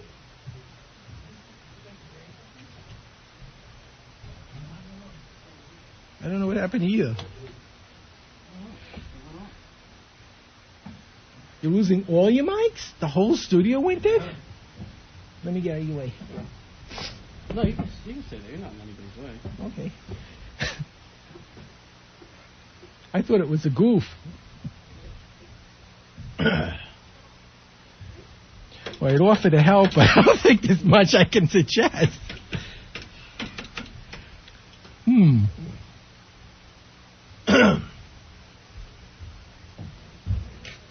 No, keep talking to him. Am I on the air? No. Something over here. Oh, you need a level? Yeah. Okay. Sure. We're trying to get a level. Sure. Okay. Okay. Let's go through the list of 10 things you needed to remember.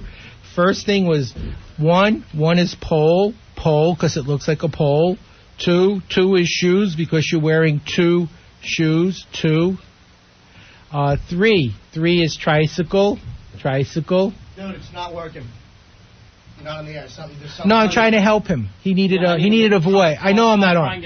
I was just trying to help him because he needed a voice. Oh, okay. I know I'm not on the air, but I had to say something, and I was trying to think of something I could say for a while that would give him something. These things, like this stupid mic they've had so many problems with I the understand. mics.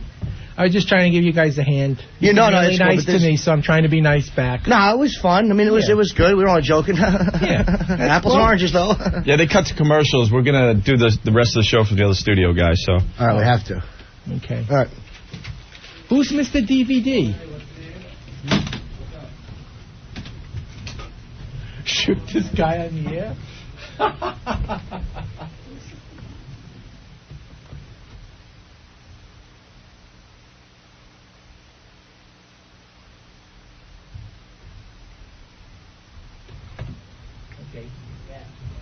I don't know. Should I go in the studio or should I go? You know what? Just go out on the couch and we should be fine. Okay. We're gonna get this together. Thanks. Okay, no problem. Hi, welcome to Opie and Anthony Burger. Can I interest you in our number 4 special today? Great. I need number 4. Please supersize to Greco-Roman size. Number 4, Greco-Roman size. Anything to drink with that, sir? I need a big Coke. Give me 1 big Coke. Okay, sir. Anything else? Give me the curly shoes to go with my curly flies. Okay, that's number 4, supersized to Greco-Roman size. Big Coke. and some curly shoes to go with your curly fries. Sir, if this is correct, please spit into the microphone. Poof. Thank you. Please drive up. The Opie and Anthony Show. The Opie and Anthony Show, 102.7 WNEW. Finally, we're back with the Opie and Anthony Show.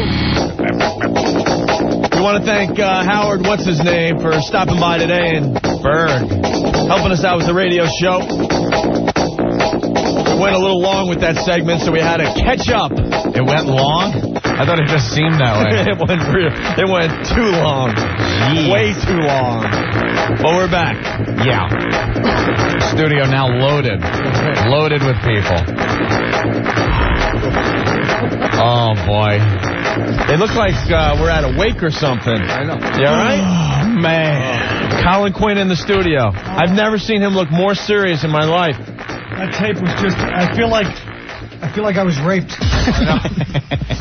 They all viewed the tape of Jimmy Norton doing stand-up 10 years ago. 10 years ago, little Jimmy Norton, fresh in his career. Different Jimmy. Really was. He was a lot more animated on stage. He was mugging, I guess, for the audience. A little desperate, maybe. Shut up, Jim. I can't even defend it. Keep your mouth shut. Is that Jim talking? I didn't recognize that voice. Yes. Is that Florentine? Or is that... How you doing, guys? What do you mean? I don't smoke. I don't drink. What a... It's like one of those little Cox airplanes. I just want to know when you went from hack to angry hack. This is going to be a long, awful day. And unfortunately, the material really didn't back up the voice or anything. You say, all right, he sounds and looks really weird and awkward up there, but at least that material's top-notch. Did you see the pants? Yeah. Did you see the baggy carnival It was pants? painful. Yeah. It was painful, man. She's like my good friend. I didn't want to see that. No. He looked at me when I walked out in the hallway. He looked at me like he had just caught me performing a Hummer on an older man. Again. Like he had just walked into the room. That shock and disappointment. Here's the thing. This idiot said his age, and he's like, oh, well, that was when I was young, and man, you were 29 and a half. You were just a hack. You're not, this is not no metamorphosis. I was 24. You was a hack yesterday. A young 24-year-old eager young fella. Too eager. They won't even sit next to you. There's a separation going on here. It's going to be an awful day. So Patrice is in the studio, Colin Quinn, and of course Rich Vos in the kiddie seat. What happened with the seat? I don't know. They maybe sitting a little like the kids' table. I could barely see you poking up over the console. This way my legs can hit the ground. That's what Rick goes. I want to make sure his feet hit the ground. This is horrible. This is. We could see like the top half of your head. This is demeaning. That's great. He's barely peeking over the console. I get like this little mic sitting here. Yeah, he's got the extra mic that Pete Johnson had to set up for him. Watching Norton in that set, it's the only thing I could think of was there were like prostitutes in Amsterdam windows that have more dignity. It was a blatant plea to the audience. Please accept me. I'll do whatever you want for 50 kronings or whatever they call it, Dutch money. And I had to go to a thesaurus and get synonyms for awful because I don't know enough. It was repulsive and disgusting. And dreadful, it says here. He went to the computer. It stinks. Oh, awful. He's the John Walker of comedy. He's a traitor. Now, how long had you been in comedy when you made this tape? 2.5 years. Oh, he's lying. No, lying. He said his age on there. He said, folks, I'm 29 and a half now. That was 1993. I started 1990. But stop saying it with passion like you're going to convince us. Did you see him pulling up to the gig in his family Cressida, blasting Ace of Base to get himself inspired? He was shadow boxing before he ran on. He was like, and he had on muscle pants. I know. The only muscle you have is the one that's usually in your mouth. All right, you stink. You stink. Oh, he's a watery worm. And first of all, when you make that transition into pedophile material, you had no posture there. He stinks. I know, and he was. At least I am doing different material. That is the case. No, you're not, stupid. No, he's not. No. Play the tape, Your Honor. Play the tape. All right, 5 little piggies. Yeah, you jackass. You're still closing with me. You still do that same material, only angry. I don't. And more You do. No, I don't. Oh, that's true. And look at Patrice. Quit trying to. Why are you trying to fight back? I will only defend. Oh, Jesus. I am gonna get. What? I saw Patrice peeling the mic like he's hungry. Stop already. All right. And I can't even believe we got mid-season replacement to come in with us. Oh, man. I believe he's talking about you, Colin. You got 3 episodes here, and you better make them well. And you got cut from one of them. He's making fun of you, Vos. The guy who's had more dead pilots than American Airlines. Jesus, Vos. Stop biting the hand that almost fed you. You stink.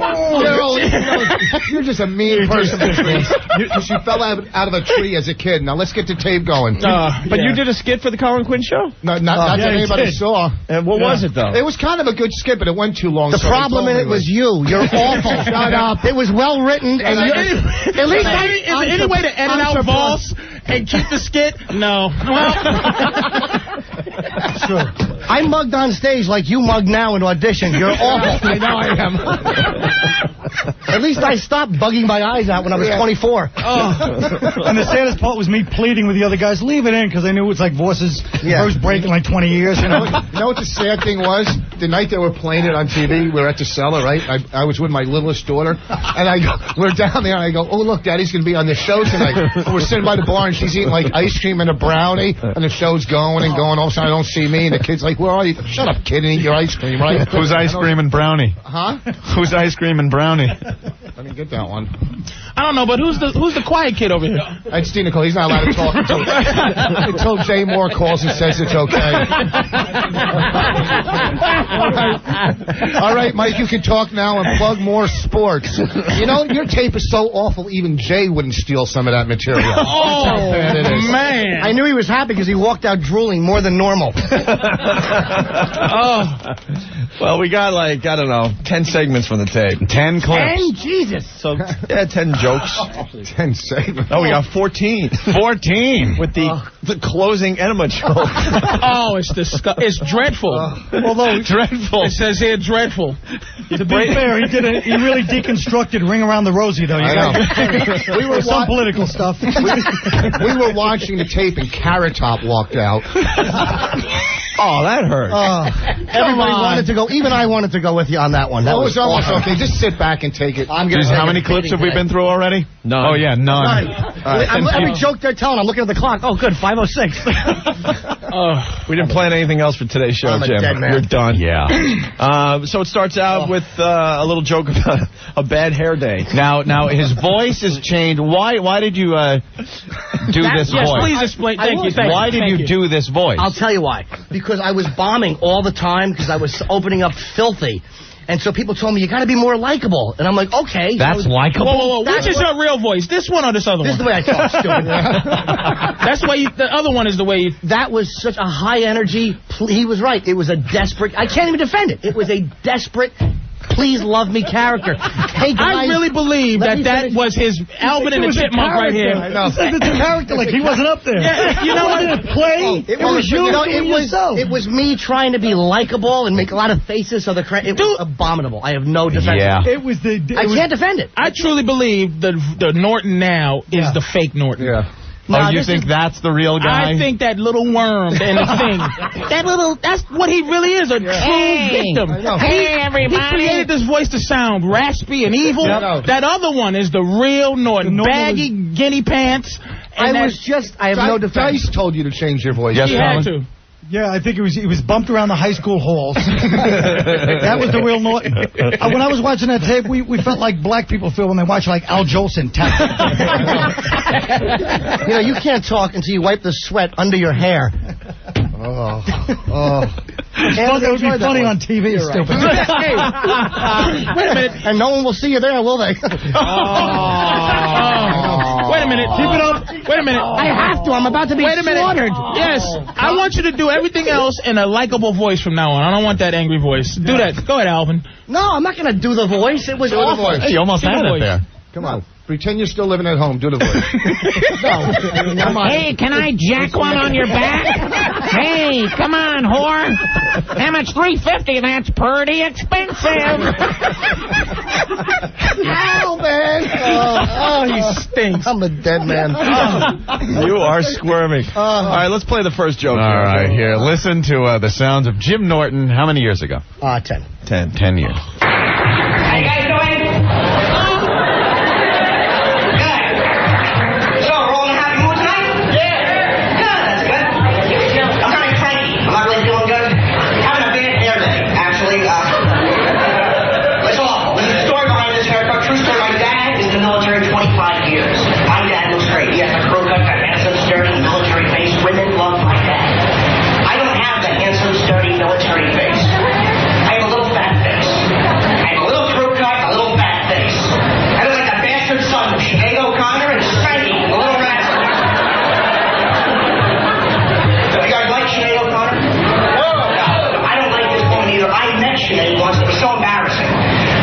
Taken together, research side by side, we look like testicles.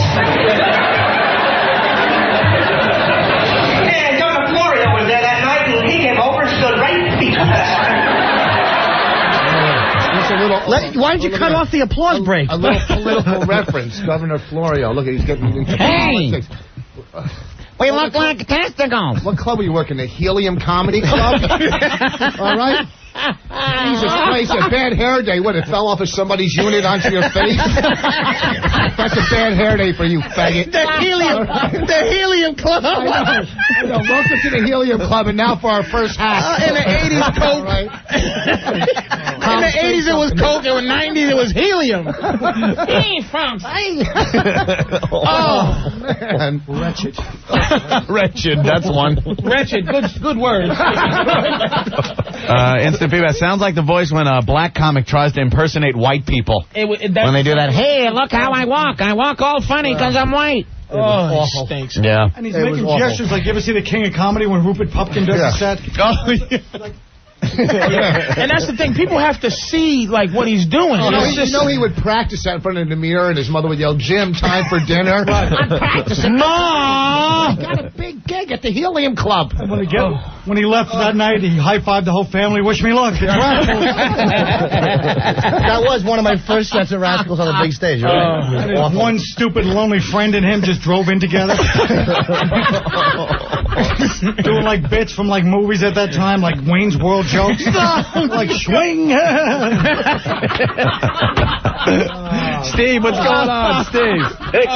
Yeah, try to get in. Go, Steve. Oh, forget it. He says you sound like Lou Costello. I tell you, before we go on, I tell you, you made a really good move by bringing Colin in and dumping Mercurio. Good move. Right? Oh, that was a good move. God. Right? You stand and watch. You're going to learn something, all right? Colin's had more chances in this business than Steve Howe, all right? What was his name from the Yankees? That was always... Shut up, stupid. Let it bomb. Okay, it was going good. It wasn't going good. It wasn't good. And you're actually taller now than you normally are standing, you little nothing. Look at your eyes are popping open. Look at your back at the Helium Club. Oh, you used that one again. I know. That's the third time he's used it. That's the name of the club. That's how you know Vos is petering out, when he uses the same one 3 times in a row. I came 5'11". strong and I'll end strong. Go ahead, Mike. Say something. You can slam me. No, see, this is what's happening. You're making everybody... Shut up. Everybody Put him on. If you lean over that eagerly again... All right. He was all excited. Easy. Mike actually went like this. Gargle first, would you? What the... We told you to come here. You got to bring 4 listeners. Dina Cole. All right. Dina Cole just went, me. La, la, la, la, la. Here's my big chance. Yeah, I mean, why, shut up. And then his money's going Sacramento, Dallas, Chicago, New York, Philadelphia.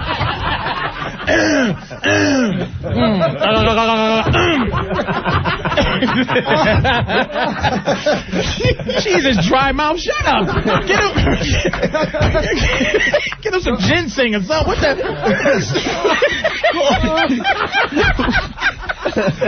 Oh, my God. Goddamn brutal. All right, let's move on with the tape. Jim Norton. Yeah, we're almost, one clip deep. Almost 10 years ago. Let's hear the next one. What is this? He's talking about number 2. A little duty humor? We discussed this yesterday.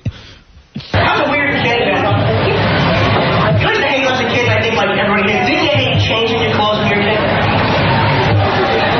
No good. Kiss you, Scott. Man, thanks for the support, bro. But I honestly God would wear the same clothes for weeks on end. I used to have like little accidents being a kid. And she'd say, no, man, did you make a number 2? Right? Your mom said that to you. What the hell does this mean, number 2? She never explained this to me. Picture me, I'm 5 years old. It's my first day of kindergarten. I felt like an idiot. Because my teacher looked at me and she said, Jimmy, what's 2 plus 2? Diarrhea?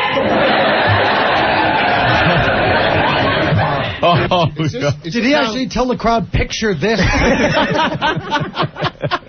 His next hook was, you can't make this stuff up, folks. Don't try this. Picture this, if you will. Submit it for your approval. Picture this. He probably spread his arms. Picture this. Number 2. What's 2 plus 2? Diarrhea. What a What's nobody. 2 plus 2? The audience number there. That wasn't that bad. That wasn't that bad. That was pretty Don't bully them into laughing. Don't try to turn on me. That was I'm pretty not good. turning on you. That tape speaks for itself, and you're an idiot. You know what? Don't try to get their dislike of me to side with you. It's unspeakably bad. It's like you don't even need to really... Exactly. This should be on TV so everybody could just look at him after every bit. It doesn't just degrade him, it degrades humanity. It really is horrendous. You got work from this? Did you get more work I don't from think this? I ever sent it out. Oh, Would yes, you? you did. You did too. I would tell you. You had a tape. Sent it out. Now I got a tape. I can send it out. Because he already said it. It's from Rascals. He already said it was a big deal for him. Right. But that was more like to have. I would probably did it for that reason, but never sent it. Did you play it for your family? I don't remember. Who did you play it for? You know the first person you played this for. You remember sitting there and watching? I've never been good at showing people, like, hey, look at me. I'm telling you, I'm not going to lie. Yeah. I've never been, like, one to do that. So probably nobody. I wonder why. But I didn't realize how awful that was at the time, though. I thought it was good. Right. I still wouldn't have played it for somebody, even though I was proud of it. Like, the crowd liked me. Quit acting like you have perspective and you're stepping back. Yes, and looking. I am. We'll do it for you. I just want to... Opie, please don't allow him to, like, philosophize his habits. Dude, I can't defend it. It's terrible. I'm not going to Stop with the backwards. Stop the reverse psychology, stupid. Yeah. We're not 6 years old. You suck, and we're going to let you know it. Trying to agree self-deprecation, stupid. I know. Psychology 101, Dr. Phil. You stink. Let's go to Bob. Bob, what's up? Hey, yo, what's up? Hey, Bob. Yeah, Norton's an audible on these tapes, man. A little hard to hear? It's impossible to make it out. The only thing I heard at the end was 2 plus 2. I thought they needed a little more bass on there. I thought it was going to be mixed a little with a little more low end on it. Yeah. But, yeah, well, you're going to have to listen close and roll your goddamn windows up, Bob. Yeah, I hear you. You missed a real gem there. We could explain the jokes. Oh, Jesus. Maybe you could just do them live. Hey! Just watch Gallagher's third special. Same material. I do. I talk like a bad guy in the 1920s. See? All right, we'll try another one. All right. This is chapped lips and kissing. Hey, Walter, this is all true stuff. I know people, there are people chronically chapped lips. You know what I mean? Always chapped, never nice and smooth. You don't want to make out with a sandwich and a patio. The only reason I'm asking you to pause is there's a joke you're going to recognize that a comic at the Cellar does now that we know. He didn't steal it from me. I'm just pointing that out. Well, what do you mean by that? If it's a joke, you did. Desperate flailing of his arms. I'm just telling you. Go ahead, play. Now, if it's a joke that you did that you now say someone else does, how is he not? Different part of the country. He never saw me do it. Really? What? Yeah. Fire him now. Did you hear Fire him? Is this embarrassing? No, not at all. It stinks, and I know it stinks. What am I going to do? Tell you it was good? Champ Lips. Let's hear Champ Lips. Hey, also, Dave, this is all true stuff. I know Dave people, there are people chronically chapped lips. You know what I mean? Always chapped, never nice and smooth. Right? You don't want to make out with a sandwich and patio. You know what I mean? But even to get past like the breath of the lips, the breath of the lips are okay. No matter how good you kiss, you're always in for a little treat for the first time. Because everybody has different tongue fits. You get one of these idiots, they think it's really sexy to jam their tongue in your mouth and move it back and forth about 300 miles an hour. Just go in back and for Christ's sake.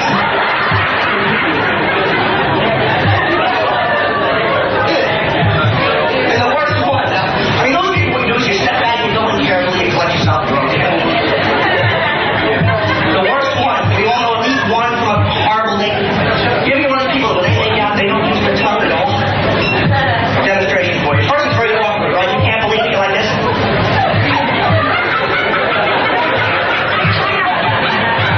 Do you really patient just grab the person's tongue? Get that thing!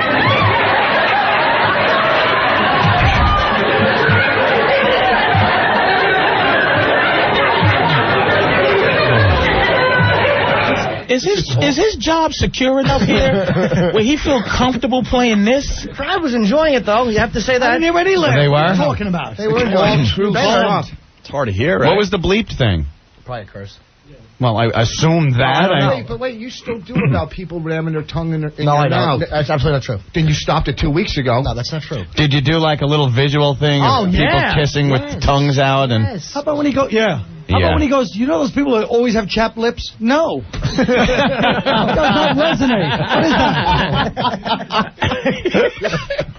This is all true stuff. Yeah, that's what he said to it. But that's all true stuff. People came up and questioned you after the show. It's really true. They formed a line as you stood at the stairs of Rascals waiting for the information. This is sad. You know why this is sad?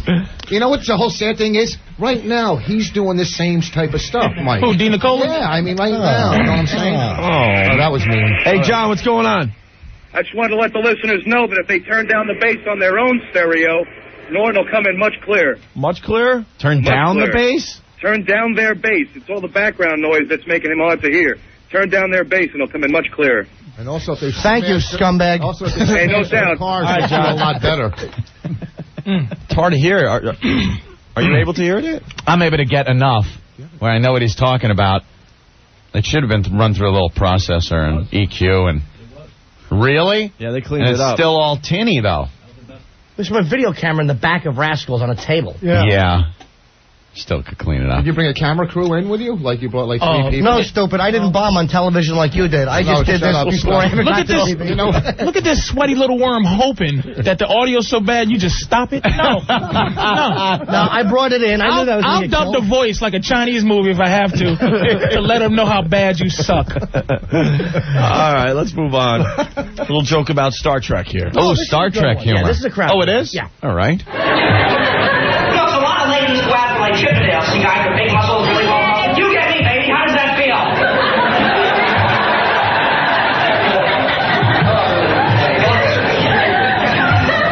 Everybody's strange schedule being a comic. I watch a lot of late night TV. I don't know how you feel. I watch Star Trek a lot. I think the show sucks. Think about it. Every planet they go to, they find all these aliens that speak English. I mean, you go to Miami, you can't find aliens. There you go.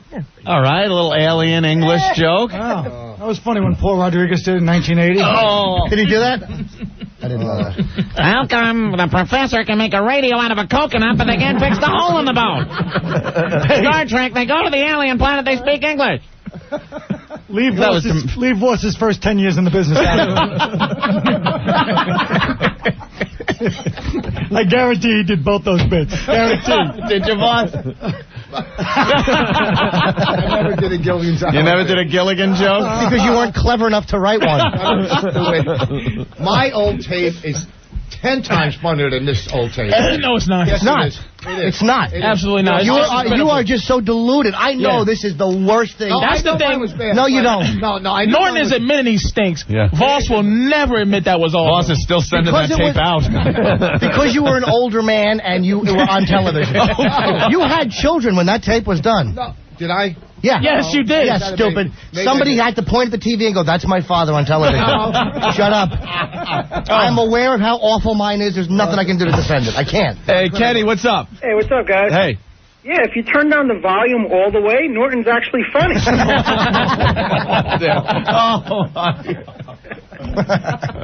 And then you two hacks know each other back then? No, that was before I met him. Voss was Norton's hero. He thought Voss was like politically edgy because he once saw Voss do like 10 minutes on how he hates Barney the dinosaur, and he's like, wow, this guy really goes for it. When I first... I did think Voss was a big shot when I first met him. And you still do a Barney joke. I don't. Please, I do a Barney joke. Please. Yes, you do. No, I don't. When have you heard me do a Barney joke? I don't know. How many gigs have we done together? Please, a Barney joke. Don't you? What's the Barney joke? I don't have any Barney jokes. I haven't done one. You never- You didn't do the one of that dressing up like Barney at a party? That was 10 years ago I did that, stupid. It was a lot sooner All right? than that. No, it wasn't. Yes, it was it was. 10 years. You're delusional, just like your tape. No. You're delusional. All right? Now, here's the truth. He really does do Barney jokes. This is the truth, folks. He does them with Jack lips. Can I ask, why is 10 years like the cutoff point for how you can feel proud to be a hack? This idiot, 10 years ago I sucked. And this guy, 10 years ago I did a Barney. They stunk 10 years ago. You are 5 of the This 7 wasn't in- deadly sins. You're 5 of them. You want to go to his website? Clust. All right? Collins had audiences chase him down the street. In Buffalo, the whole audience chased Colin down the street. All right? And that was 2 years ago. You stink, all right? Oh, thank God Voss is finished after that one. Yeah. At least my tape, people didn't yank cable out of their homes. You just did my line. No, you get stupid. I used to say that to him. Hey, D. Nicola. never heard you say that. Hey, Mike, what do you got to say about this? Yeah. All right, the hatred is too much. It's spilling over. I'm just going to get beat down. Do you want to buy some of those old jokes? I'll sell them to you. Take an animal, you do a thing. Oh, Jesus Christ. All right, we'll try a little more here. Hard to hear, I know. Oh, this is the ring around the rosy thing. Oh, this is, you pull over and put on your laughing hat. This is a gem. We don't like him trying to co-opt the hatred. Yes. Right. Stop that old... shut up. No, it's not. I have two options. He's I trying can to either agree with them or go, no, it was good. What am I going to do? He's trying to steer into the curve, and I don't like it. Right. Dude, it stunk. What am I going to say? Don't yell. That doesn't, You had dents in your head, too. I can't. What can I say? What is Did that? you see his hair? He had, like, dents. He got dents now, all those liver spots. You know what? Norton is shaped like any container you pour him in.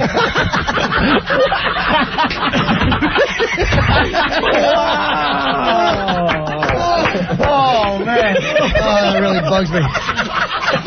He tested that one the other night, and it killed. And it killed when you brought it back. I was going to use it, but I forgot it.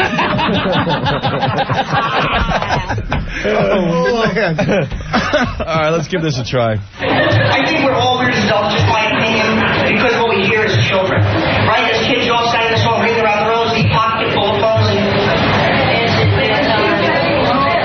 naturally, you still remember it. God bless you. The rest of you know, you've never heard that. We live in a cave. Just one person. Thank you. Does anybody know the actual meaning of this song? Black Plague. Absolutely. Black Plague. For those of you that haven't heard, where this song came from, the times of the bubonic plague, it was a children's song, and literal translated means ring around the rosy. The first signs of the Black Plague is a big red ring on your body. Posy was something they carried in their pockets to ward off the plague. It's a charm. Ashes, ashes, we burn in the bodies. We all fall down. We're all going to die. But I think a literal translation of that children's song. Rather happy little number, don't you think? What the hell? We ought to sing this song like it's supposed to be sung, right? Big red ring on your chest, pockets full of worthless crap. Burn the bodies, we're all gonna die. From the Wizard of Oz. Posey is short for imposter. All Lisa right? Simpson. Was that your closer when you went to had to go to the enema thing early? I wasn't able to hear the other song that you came up with at the end of that. What was that? I don't remember. Yes, you did. Well, if you guys are all going to put it in, I'm not going to help you. Spread them. What was it? A little prison lube. Off we go. It's almost like listening to it is not funny. It's just like, it's just not even fun to listen to how bad Norton was. This is really awful. It was bad. It was fun to listen to how bad Vos looked and was. Because you can still see that in Vos today. Yeah, it's like Vos. That could have been Vos 2 months ago. Vos is such a psychopath that he never thought he was bad. It was almost some weird drug thing where just all the heroin took away that part of his brain and said, really, I stink. That's self. But it's like Norton is so bad in that thing. It's like, listen, I want to stop it in the middle. Like, damn. Let's talk about something else. Can somebody else get a tape here quick enough? You stink, and that's all there is to it. I have to agree. I can't believe how bad Norton stinks. It's painful. Hey, Pedro. Hey, guys, what's up? What's up? Listen, guys. Boss, you're full of crap. Memorial Day weekend. Went to your show. Where? In Carolina. Number one, my wife got pissed off because I kept repeating Voss's lines. Yeah. Second of all, still doing Barney jokes. I guarantee he's lying. I guarantee he's lying. He's just saying that because he's a listener. He's a fan of yours. I haven't done a Barney joke. Don't psychoanalyze him, hack. All right. You know what, sir? Even if you knew some of the jokes, I didn't do a Barney joke, so don't come on lying. What's the Barney joke, Pedro? I don't remember because my wife was yelling at me. His wife was young. I didn't remember. Yeah, because he was probably trying to run out on the check, right, Pedro? Boss, I went to you outside and asked you why you didn't sell not one single CD and you didn't suck as bad as I thought you would. You sound like a bad Steve Bix. Who are you? He sounds like you. I know. I kind of like the guy. It's like you're arguing with yourself. Repeat that bad joke again. And folks, this isn't about me today. It's about Norton, okay? But it moves on to you because you're so bad. It's like... You know what it is? You need more healing than Norton. Norton is embarrassed. You weren't. You defended every stupid wart-fingered joke you sickening, man. At least Norton, he looks the same as he does now. It's just bad. You know what I mean? It's just painfully bad to listen to this. I hate to see Norton come down from this pedestal that he's built for himself by people listening to this crap. It's just bothersome. It really bothers him, man. It's not funny. You're sitting there, it's uncomfortable with that dumb voice. I know.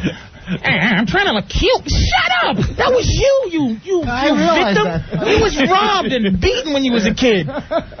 All of a sudden, I grew a little half of a beard, and now I'm tough and angry. No, you're not. I'm not angry or tough. I'm just the different There you go, delivering your just like you did in the video. Did you see the girl? He goes, she remembers. She remembers. I'm waiting for him to go, hey, lady. She remembers the song, Ring Around the Rosie. Did you have any props ever? No. Well, what? The enema. One prop, right? Hey, at least I don't wear a prop on my stomach. Oh, my fatness? You are a prop. You are a prop. That's true. Jeez, that's true. I don't know. You're gonna lose toes later in life. That's true, right? I said true. Tell another joke, or is that true? I said true. You said what? Don't agree with me, stupid. Yeah, please. You're bringing I'll fight him him down. off myself. Thank you. I don't need you to mush mouth your way into the whole argument. You didn't tell another stroke. I'll take my beating like a man. How many strokes do you still do? Is that true, or is that false? Jesus Christ, there's a lot of electrical equipment here. Stop talking. Or we all die.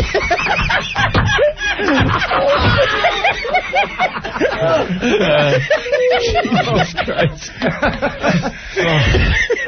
All right, well, I think we should break. We'll continue with this mess next. The management of this radio station brings you these relaxing sounds of nature.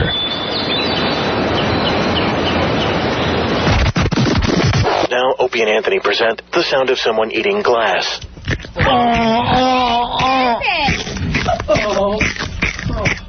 Holy Jesus, I couldn't watch it. Cringe Radio. The Opie and Anthony Show. The Opie and Anthony Show, 102.7 WNEW. Go check it out, the Opie and Anthony Show today. Hey. Or the Jim Norton roast. Jim Norton brought in a comedy tape from, 10 years ago, Jimmy? 9 years ago? About 10 years ago. We got Patrice, Colin Quinn, and Rich Vos, and Mike DiNicola in the background. Hey, Mike. How you feeling? Checking out the tape from 10 years ago and commenting, obviously. A lot of people want to know if Patrice is going to bring in a tape. I get a ride home tonight from Vos or Norton. I'll give you a tape right now from 1993. Really? And Nick's Comedy Style. Almost 10 years ago. A 10-year tape I'll give him. What do you think of it? It's bad because it's old. I guarantee it's not as bad as these two idiots. I guarantee. Really? Yeah. You have the people vote on how bad it is. Now I look awful. I have a tight paisley shirt buttoned up to all the way to my neck. Yeah. What's tight other than to that, you? A tent? First of all, where's the tape at? That was Boss again. Where's the tape from? It was Boss with another singer. It's in Boston somewhere. Okay, and you're from Boston, right? Yeah. You can't work any clubs there, can you, in your hometown? No. No. Why? Because you stink then and you stink now. Okay. You stink then. You absolute idiot. You had him on the ropes and you had to stay because you stink then. I had to stay. God Almighty, you are an idiot. I guarantee you, Patrice's tape. He has a fat fade, first of all, for a haircut. I do, too. And then he gets up there and he's like, a lot of white people in here tonight. I'm the only chip in the cookie. Yeah. Well, you know what? It might like I'm on a Boston run. White people crazy.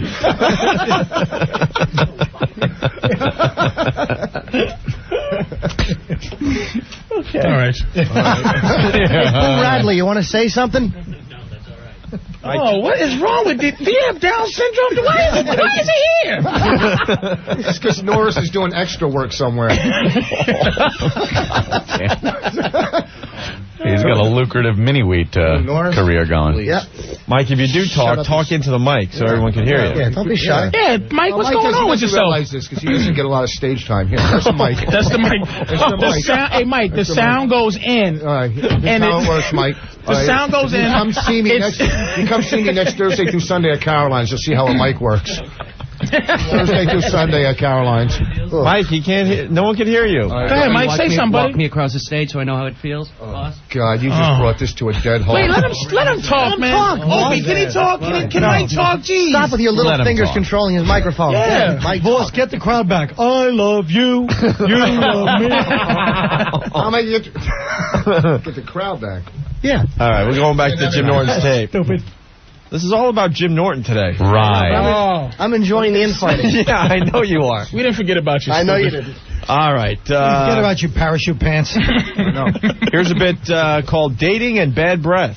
Jim Norton, 10 years ago. Talking about dating, I think the most awkward part of the day, I don't care who you are, at least the first date, is the first kiss.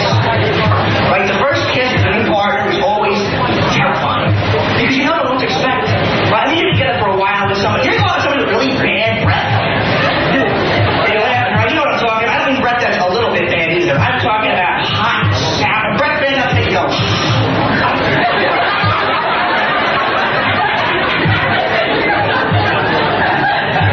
And why is it? I mean, I'm a human being. I get bad breath just like the next person. You know, cup check.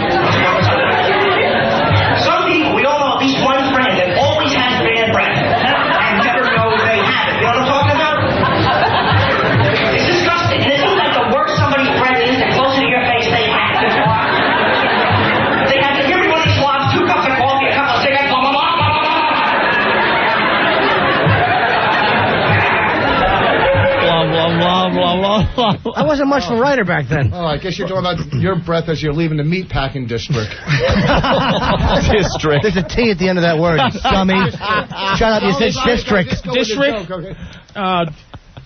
First of all, the reason they laughed at that one thing is because he jumped back like 4 feet. We saw the tape. He jumped. Right. It's very visual. Yeah, hey, they and then when they're little talking right in your face, he does that whole thing where he gets up close to the audience and goes, wah, wah, wah, wah, wah, wah. Kind of cute, though. And why isn't anyone acknowledging that he's bombing? This crowd was hot. They was a great crowd. They laughed because they felt bad for this little man. I'm telling you, it's not the silence of we're listening to him, we're into him. It's like, okay, get to the thing we think is the punchline so we can laugh.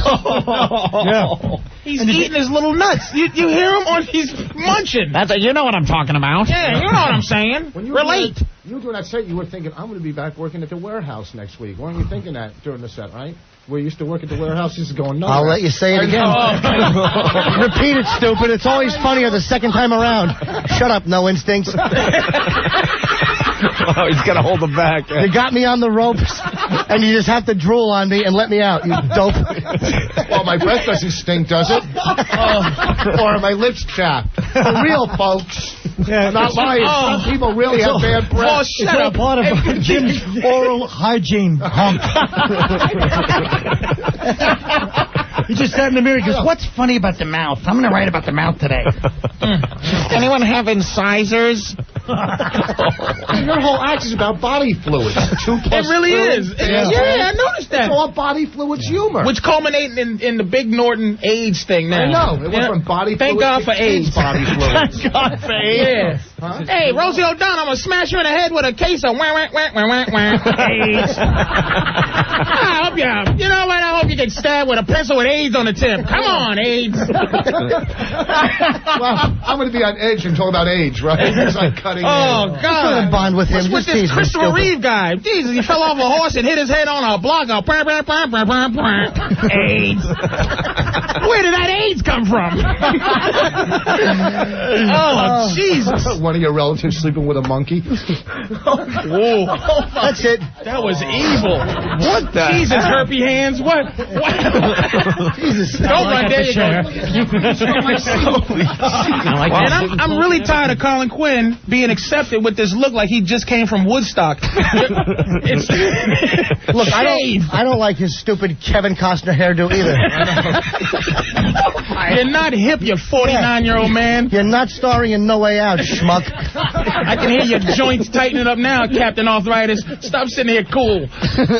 Captain Arthritis? Shut up. Oh, shut up. Take it like a man. Captain Arthritis? All right.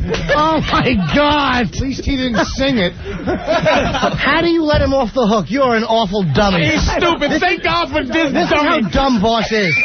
Okay? You know the game. This is how dumb you are, Vos. I'm sitting at the cellar one night looking up a girl's skirt, getting a good view, and dummy leans in and goes, "Hey, I can see up your skirt." And she closes her legs. Thank God for this idiot. Shut up, gargoyle fingers. It was a terrible move. It was my friend's girlfriend. I didn't want you gawking. Shut up. I was looking out for my pal. No, you weren't. Will you looking out shred for your up? pal. I'm a better pal than I he know is. you are a better pal. That's true. I tolerate Just shred your mouth. When you looked up her... Just tell the truth, will you? And I'm really trying to be honest here. I'm trying to tell the truth. Shred your mouth. Just tell some strokes.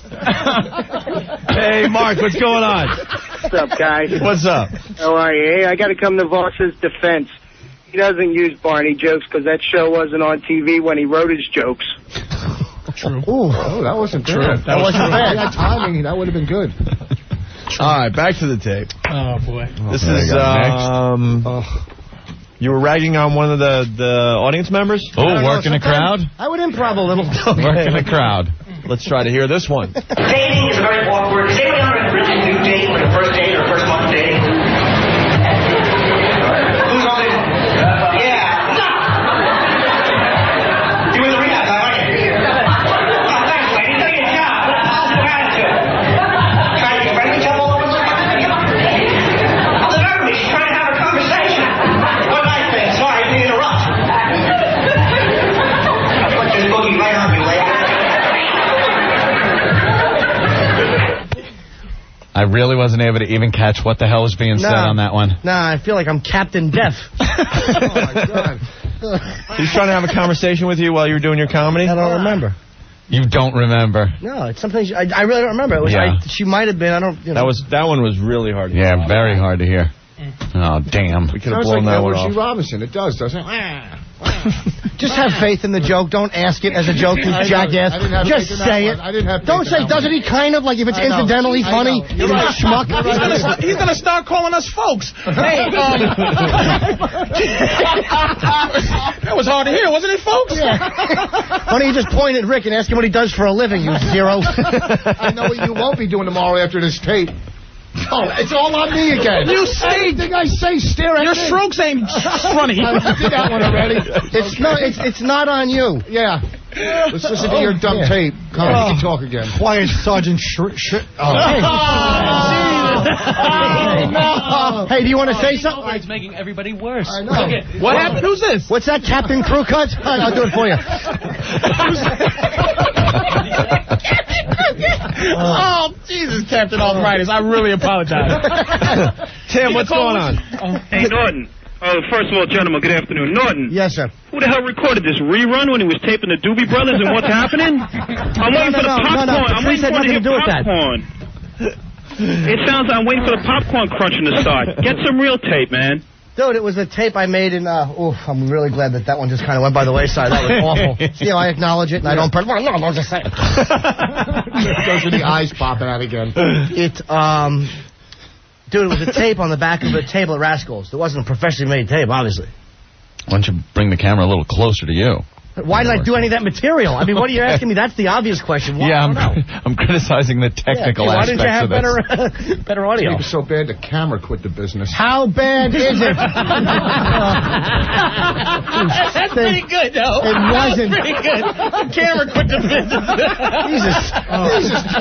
Take it like a man and quit coming out. I looked Dean Martin roast. I didn't mean to. It just, that tape was so awful. You Vlasic pickle commercial. Shut up. Come on. Let's get to the iCook material now. What's that? My teeth were so big. You still talk about how every joke you do, someone could go, how was it? Come on, Flu. How dance. You're still hunched over like that. You still do that. Is he doing visual things on the radio? Yeah, how am I hunched over? For 18 cities, how am I hunched over? Show the radio viewers again. I love how it always goes back to Vos no matter what. It's not even supposed to be about him today. It's about Norton, but man. I'm taking my beating, but I got to fight. He's taking the beating. I fight back. I'm not like Mercurial. I fight back, all right? I don't mind taking a beating, all right? Colin, talk, all right? You're not going to get canceled. Do you hear? Jesus Christ, you're so nervous. Pretend this is an open forum, okay? Jesus Christ, and Colin sitting around and it's live. Colin said 3 things and he got canceled on the show. I know. Can you let me go with a flow when I'm rolling, stupid? You are just Colin got canceled after 3 comments. Midget head John Turturro said to you? Should we try the tape? Jesus. Let's see if we can hear this one. It's getting harder and harder to hear this tape. Drunk it's sex. getting harder and harder to listen. That's good. I didn't quit drinking though, Mr. Rehab. I was only hit about the laboratory. 6 years ago I stopped. I had to stop. Things were very bad. You used to get drunk and try to pick up women. Any guys do that? No, just say it good. Why do you do it, though, guys? You're all lying. Of course, you're all doing it or half done, but why? Even if the woman goes home with us that night, what good is it? How many guys here attempted to have sex when you were a little too drunk? Get that hand up. Sorry, you know you have. Why do you even have sex when you're drunk? Isn't that like trying to hammer in a nail with a Twinkie? Did you do the visual hammering in a nail with a Twinkie? I don't remember, but probably. Why are you looking at me like I just said, hey, wasn't that a good one? It stunk. Again. No, he's looking at you because he thinks he could have a Twinkie. No, I can't. It's so awful I can't defend it. I can't. If it But was, you switched that joke from Twinkie to putting a marshmallow into a coin slot. I'm glad you pay such close attention and stop moving your little fingers. All I can't see them. Did you do that or not? I'm asking you. Yes, Can you I go did switch. So Actually, you kind of like rewrote the Twinkie joke into marshmallows. Went from Twinkie to almost s'mores, huh? So he still does that, but he rewrote it with another mushy item. You should have grabbed that. It's about food, stupid. You should have caught that one. I really wanted to laugh at him for that. Wait a minute. Have you ever said the word rewrote before? Is a marshmallow a hipper like food to smoke? Yeah, then Twinkie. What? I don't know, but it's got the same body shape you do. It's mushy and awful. Well, at least I'm fully fat. I'm not skinny and fat. I'm not 75% fat. I'm not sort of in shape, and I'm out of shape at the same time. I'm not a publicity stunt. They know what I'm getting. Mushy little worm, He's shaped like a white blood cell. AIDS. Hope you slip on yourself. Thank you, Rick. Damn, shut up! That was good, stupid. No, it wasn't. It's a callback from yours. Thanks. It was awful. Appreciate it. It was awful. Well, I just know when I'm on the ropes, dummy will jump in with as he's hitting me, I'm going, where's the Jew? Where's the Jew? Probably trying to put a Twinkie with a... Wait a minute. I forgot it. It would have been good if I remember. Wait a minute. The Collins people tell him not to talk? They call in? I am the only one here with a legitimate comedy act. That's the sad part. You all still stink. What's that goatee 15 years after you should have one? I know. Hey, I can't laugh at that. You've always had one, though. You've always had one. Shut up. I had one a long time ago, stupid. My second go-round. And in 1992, I was a large star in California, not like you. You're right, you were. Sitting with your stupid friends laughing at Mrs. Doubtfire and City Slickers. You know what? You hear Colin's voice? I guaranteed he talked like this once. I guarantee that's not his voice. Did. That's Florentine. Leave it alone. Florentine. Leave his goatee alone. I'm going to go out there and grab your members-only jacket and apologize. I'm really sorry. Someone go get his Trans Am. Yeah. Someone get his guest star appearance on Alf. Somebody laughed somewhere. That's the beauty of radio. You know someone enjoyed that. It wasn't in Harassment's I don't think audience. anyone enjoyed that one. Oh. Really? Captain Obvious? Boy, Colin. Colin, you peter out after 30 minutes. Jesus, 57-year-old man, say something. Oh, God. What are you, checking your prostate over there? We love you, Colin. Oh. And Mike, will you stop leaning in like there's a gem on the way? Mike has been dodgeballing the thing for about a good half. Say something. Just say anything. Say hello. Yeah. You ain't gonna say nothing. Go ahead, Patrice. Go ahead. Oh. Yeah. Oh. It just, there's nothing. Clear. Take a minute out. You got to tell that story about when you...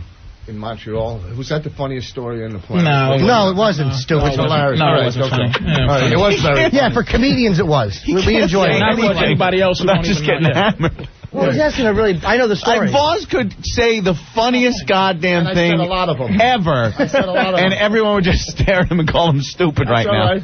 Doesn't matter. And if he did say the funniest thing ever, he'd say it for 15 years in a row. You can bet that. No matter Let what them laugh. Don't interrupt. Let them enjoy it. It doesn't matter. No matter what I say, your mom still thinks I'm cute. Well, that's true. No matter what you say, your mom still thinks I'm shoot. No matter what. His mother wants to kill you. What happened? What? She's shooting you with your mom. What happened? What did you just spit up? Shut up, Rick. Start writing for me. I want to know what Gabe Kaplan hair just said. Back to a hair joke. But they enjoyed it. That was funny. Yeah, it was funny. Yes, it was. You had Colin on the ropes. Don't let him off. Well, Colin put me on television. I got to be nice to Colin. He put me on live television. Yeah, I did peter out after 30 minutes, but, you know, I have to save it for the real times. Oh, my God. For the real times? Oh, man. I'm really finished. Somebody hand him an enema. I can give him a joke. Jesus. You're doing all setups. What are you, Janine Garage? Jesus. Yeah, boy. There you go. got like 20 of them. He's walking around the room with his hands in the air. He's back. Now, for another 5 years, Vos is going to think he's genuinely funnier than me. He's going to go into his stupid one-nighters, tell everybody, yeah, I mean, Colin Quinn, he can't follow me on Opie and Anthony. People like him. I don't know why. I don't get my shot. I spend 4 hours a day. I don't write, but I spend 4 hours a day in a tanning booth, so, I mean, I don't see the problem. You can't fit in a tanning booth. Sue your dentist, stupid. I sue my dentist. Ooh, he's calling you a mush mouth. Nothing. Yeah. Shut up, Twinkie Hammer. Look at this. Look at. Why don't you go build a house with a Yankee Doodle, stupid? God damn it, even I enjoyed Twinkie Hammer. How did you ruin that for me? Because I went to another cake. I know, Captain Tagline. I know. Okay. Colin came back strong. Colin didn't have to bring in an old right, bring listen. one from last week. Well, we'll try one more here. My Little Piggies. Jim Norton, 10 years ago. The tape doesn't even matter at this point. Yeah. Thank God, because we can't hear this damn one thing. is actually clever. There's clever? We'll check it out. I like my feet. They're a little unusual. My toes. There's something wrong with my toes. They all have neurotic disorders. My feet need therapy. I'm not really proud of it. You got the first little piggy. He's a compulsive shopper. Always goes to market. Then there's a little agoraphobic piggy. Just stays home. Coming out today? Then there's that compulsive overeater piggy that has roast beef. But of course, the anorexic piggy has none. Then there's that one little piggy with Tourette syndrome who just goes wee, wee, wee. What was the other little piggy, the last one that went wee, wee, wee? Had Tourette syndrome. Oh, okay. So it's going wee, wee, wee. Yeah. All right. I just didn't hear that. I didn't say the little piggies were Jewish and in bad brown clogs. That would have been perfect, wouldn't it, Rich? Oh, that went nowhere. So what? That went nowhere. Another fluid joke. Wee, wee, wee. Now let's, how do we put pigs and fluid together? All right? How about give him a drink?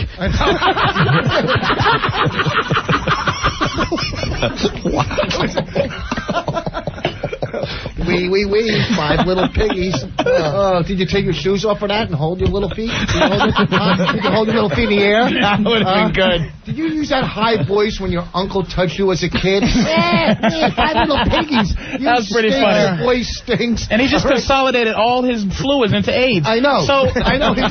So does the little piggy has AIDS? Hey, this little piggy has to go to the hospital. See? Suck. Wow, I just paid this little piggy $300. All right. So, he takes his headphones off and gets ready to leave. I know, because you know what? That was good. That was good. It was not. You know why it wasn't good? You took your headphones off before you even finished. You had no faith in it. I did have no faith. You're dressed like you starred in Miami Vice, and you had no faith in anything you said. And lose the earring, 1982. Exactly. Why don't you take your earrings and your goatee and throw all of them out? Boss looks like he has a pack of cigarettes rolled up in his sleeve. You're not Fonzie. Excuse me. Oh, Jesus, Bowser. Can you go do-do-do-do-do? Good night, sweetheart. Well, it's time to show. Do-do-do-do-do. Good night, sweetheart. Swell. I rate to leave you, but I really must stray.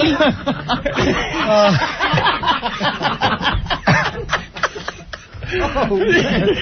You are like the cast of Ain't Misbehaving. I wanted to... That was... You know what? No, he is a fat mess, but that wasn't the line, dude. I'm tired of you talking about my body. How can I not? It's right there. How can I not talk about it? Over there and do there. something. Jesus.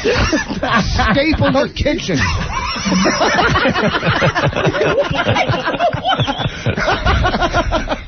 Boss again. Staple your kitchen. Boss always comes on strong like at Caroline's next week. Oh. Yeah. Who are you opening for? Nobody. I'm closed. I'm headlining on the weekend. It's I know, not Mercurio. It's not Monday and Tuesday. It's the weekend. Late shows. All right, we're going to break. Go smoke. Go smoke.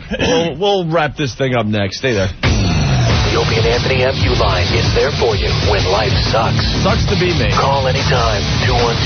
212-830-3785. The Opie and Anthony Show. The Opie and Anthony Show. 102.7 WNEW. And we're back with the Opie and Anthony Show. Ant and I taking a day off. Pretty much, man. Just sitting back and enjoying our buddy Jim Norton getting fried. But not as bad as Vos. Once again, it's Vos that gets the beating.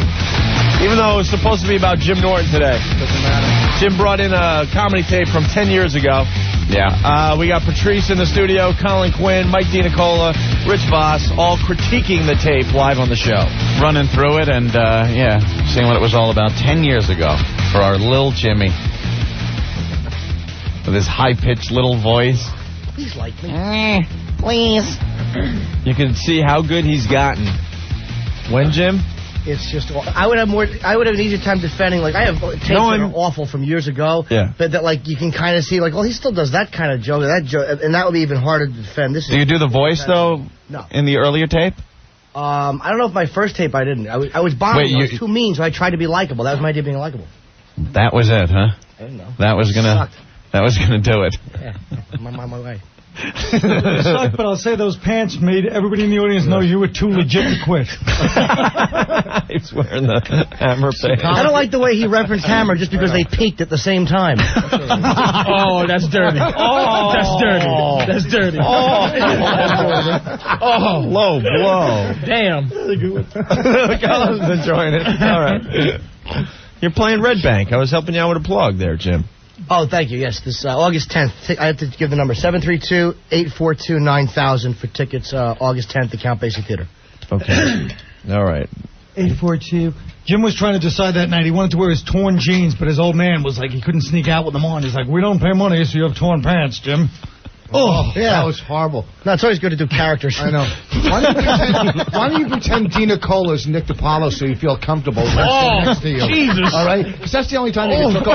Pretend you're Nick, okay? I don't know you're being outwardly mean to Colin. Yeah, this is some deep inner issue right here. Vos, it's true. Me and Vos have really had a beef since many years because I chose to work my career by writing, and every time he wanted to zip up his career, he'd change his hair product. We saw that in Celtic Pride. That could have been good. It wasn't necessarily funny as much as it was hurtful and true. I'm not mean to Colin. Yeah, boss. You guys say something to Colin. We had a problem for many years. We had no problem. Because he feels that we're not being mean. I'm not being mean. I'm just telling him to be You mentioned a movie that probably grossed $4,600 at the box office. It was Colin's baby. And it made my 1993 tape look like worst Pryor. movies ever made, and it's not funny. It's me. Why don't you just mention that he was in Crocodile Dundee too? I know. Or that he turned down the role of Fred Flintstone. All called credits, and that's the problem. That's where me and Vos differ. Great divide. We're talking about my credits, and we can insult them, but what do I insult about you? I can't call you washed up. We're insulting movies. That's true, boss. You know what? Colin raises a good point. Oh, right, he does. We're criticizing his movies, and all we have of you is and his HBO special. All we have of you is 8 a.m. talk shows. Boss, you know what? You're not even as funny as a cup of morning coffee. Yeah. You've never done a TV show that said PM after it. There was another fluid. Oh, that would be PM. Ugh. Oh, no. You know what? Shut up, stupid. The following was good with Colin, and you guys had to turn it around on me. We're not turning it around on you. That was funny. No, It wasn't mean to Colin. I felt it was a little mean. I respect Colin that he could steal. I respect Colin, too. If you drop one more end of the word T, I'm going to belt you in the jaw. All right? District, respect. All right, listen to me. See, Vos was shunned from the city comedy scene for many years, and he blames me for that. This is the story. I wasn't the only one that thought Vos was a road hack. A Jersey hack. Hey, I got a picture. Yeah, there's a lot of people. He's a Jersey hack. Somehow he slipped in '94 when everyone left town. Yeah. Louis Branda slipped him in, and now he thinks he's going to bull me out of my own city. That's right. He's not a hip dude. He wants to be black. Not hip. Before 9 o'clock. He thinks he's Joanna Man, but He really is awful. Vos is awful. And you know, I want to tease Colin. Like a thesis project or something? I know. What is he? I know. What is this independent film director doing? Say something, Mike. Are you driving everybody home after this? Goodness gracious, cancer head. Why don't you say something? Turn the mic around so Mike can say something. Slams on me. Huh? He said he's called me cancer head. Oh, did he? Your eyes are popping out of your... Look at you. Yeah. You look like... Mike, say something. Jesus, comfort level of a ferret. What are you doing? Mike, come on, man. Say something. Just anything. Anything. Into the microphone. What do you want, Patrice? Go ahead. This is really uncomfortable. Yeah. Wow. All right. All right. Thank you, Screech. Mike, I'm only kidding, man. You might as well take up judo. I'm only kidding, man. He knows that, Patrice. He's not helping. Yeah, I know. It's just Mike's retarded, you know? I think Colin's really upset. Are you upset, Colin? He's thinking about writing Pootie Tang, too. He's thinking about how he's sitting home. Pootie Tang, too. I think Colin's going to write that. I've written several movies, and when you get in show business, you guys will find out that sometimes you fail when you try to... But does it have to be every time? But who's the man, Colin? I want to acknowledge Norton's sitcom delivery on Does It Have to Be Every Time? That really was awful. I even put my head forward. You try to grab it back. I saw that. It was awful. No confidence in that one, yeah. No, and I shouldn't have. Yeah. All right, are we back to the tape here? Jim Norton talking about smoking pot 10 years ago. Ooh. I used to smoke a lot of pot. Little word of advice. This is a true story. Me and this guy, Billy D'Angelo, my best buddy when I used to smoke. We used to smoke pot and watch Sesame Street. You never laugh so hard, you're not damn right. You know who we used to love? You remember little space creatures? They have little antennas here. Swallow the telephone.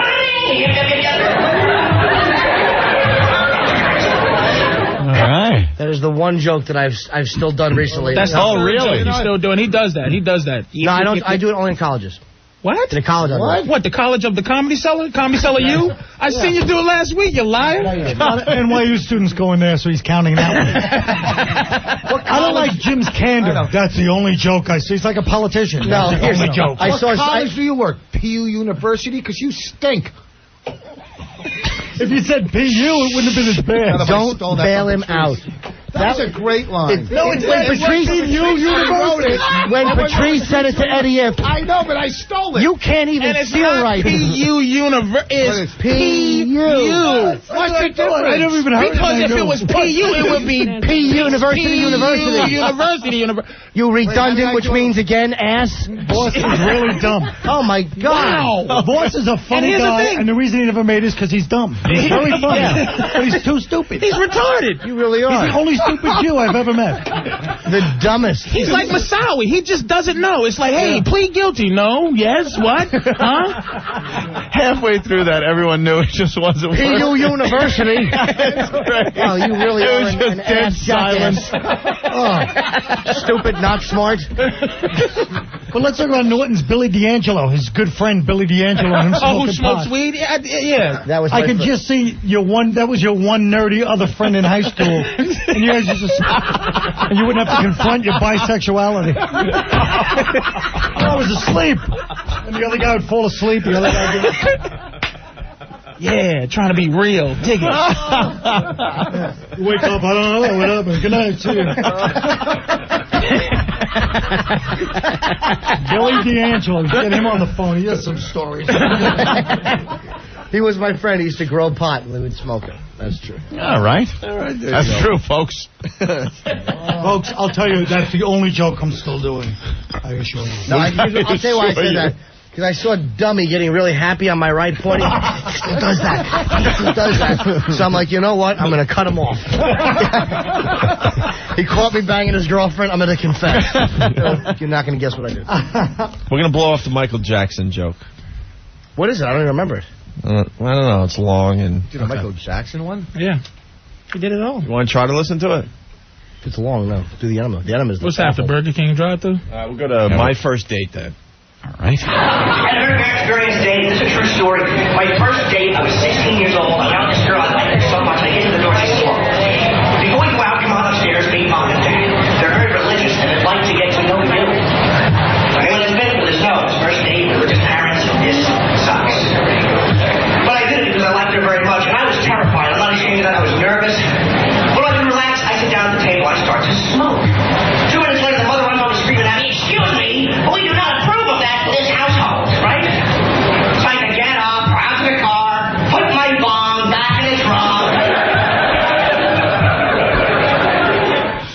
right? You were smoking pot. But he had me fooled on that one. I'm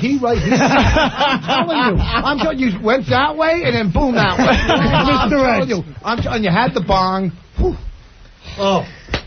Yeah. You know why it was so unbelievable? And again, he's bombing. Yeah. Well, no, the crowd is laughing. No, you are bombing. He's bonging right now. He's bonging Put the bong back in the house. Trunk. Hold on, we got... You were 16, how did you be driving? Hold on, we got Vos on the phone. Who? We got Rich Vos on the phone. Who the hell is this?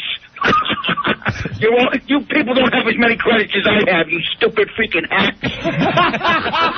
I have no act. Loosen up, people. This is all I got. I've been doing this 20 years, and I still suck. Loosen up. I used to date this homeless woman. That was great, because when I was done having sex with her, I could drop her off anywhere. That joke's being done by 12 other comedians around the country. I have big teeth, don't I? I do. On Halloween, my mother used to paint my face brown. I said, what am I? She said a piano. Listen up, folks. I'll eat the cooch. Right now, how much would I like a truck to run over this stage and kill me? I am so pathetic. In my eye, and I want a stuffed animal. Sit up. Hold on, Vos. This is all I got. Relax.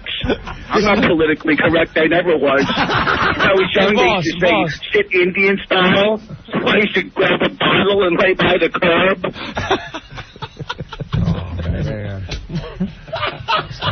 This whole show is so pathetic, and I am the butt of every joke. You don't realize how awful this is till you hear another person say it. Yeah. Exactly like him. Hey, Vos. I know. Hey, Vos on the phone. Yes. Hey, Vos, can you do yourself being fired by Louis Ferranda this weekend at Caroline's? Next weekend. Next weekend at Caroline's? Hey, can I say something, Vos? You're a very funny guy. You're a little you have insulted the crowd. Why don't you just change some of your material? You do the same thing every time you're on the stage. Why do people in new talent shows doing different material more than you are? Why is that? That is so pathetic. I wish everyone knew who Louis Ferranda was. That's the funniest thing anybody does anywhere is Bob Bono and Louis. I always tell Vos this, though. Rich Vos could have his own sitcom with Jim Norton. They could be like roommates. Like Norton's like the little funny guy. Vos is the neurotic hack. And then they could put on Patrice O'Neill as the black novelty. That would be so great. I think that would be great. And it's perfect for that politically correct stuff. Every show needs a black guy on. Hey, put Vos back on the phone. Hello? What do you want? Can I just take a nap? Like every one of my audience members? What the hell do people want? Oh, my God. I am so pathetic. I don't know anything. I try to help my kids with their homework. I'm terrible. My daughter's like, Daddy, what's a pronoun? I don't know. A noun that gets done. What's a homonym? A gay nym. Oh, my God. He sounds just like him. He stinks that bad. That's as bad as Vos stinks. Shut up, stupid. This is funny. I suck. All right, I have to go. Wait. I want Vos to talk to Vos for 1 second. Go ahead, talk to Vos. Hey, Vos. Hey, Vos. Yes? What do you want? What do you want? I want to go to sleep now. I was just with a hooker. Where you working next weekend? I am doing what I've always done as Rich Vos. I'm on the complex Carbohydrate tour. I'm headlining at a bagel shop. Now look, you freaks, I gotta go, you freaking weirdos. I'll call you people later. All right, boss. All right, boss. See you later. God, that's funny. Do you realize in 2 minutes he just did all the material Voss in 18 years of comedy? That's Bob DeBona. Yes. He's really hilarious guy. I wish everyone knew who Lewis is, because that Does he is do a great Lewis? absolutely hilarious. That was Lewis. That was Lewis on the phone.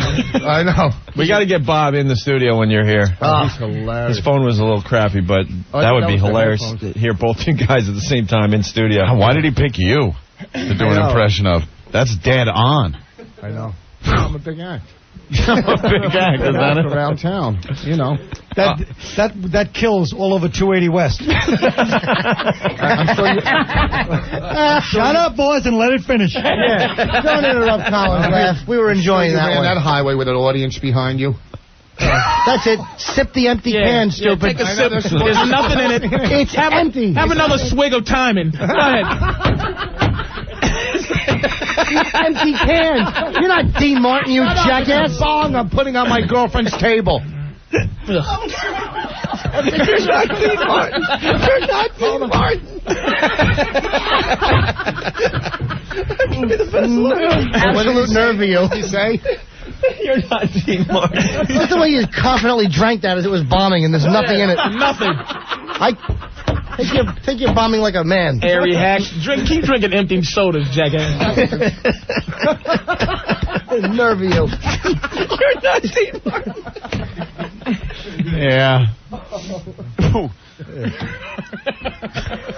Like you're a suave elder statesman, retard. You're 5'2" of skin cancer.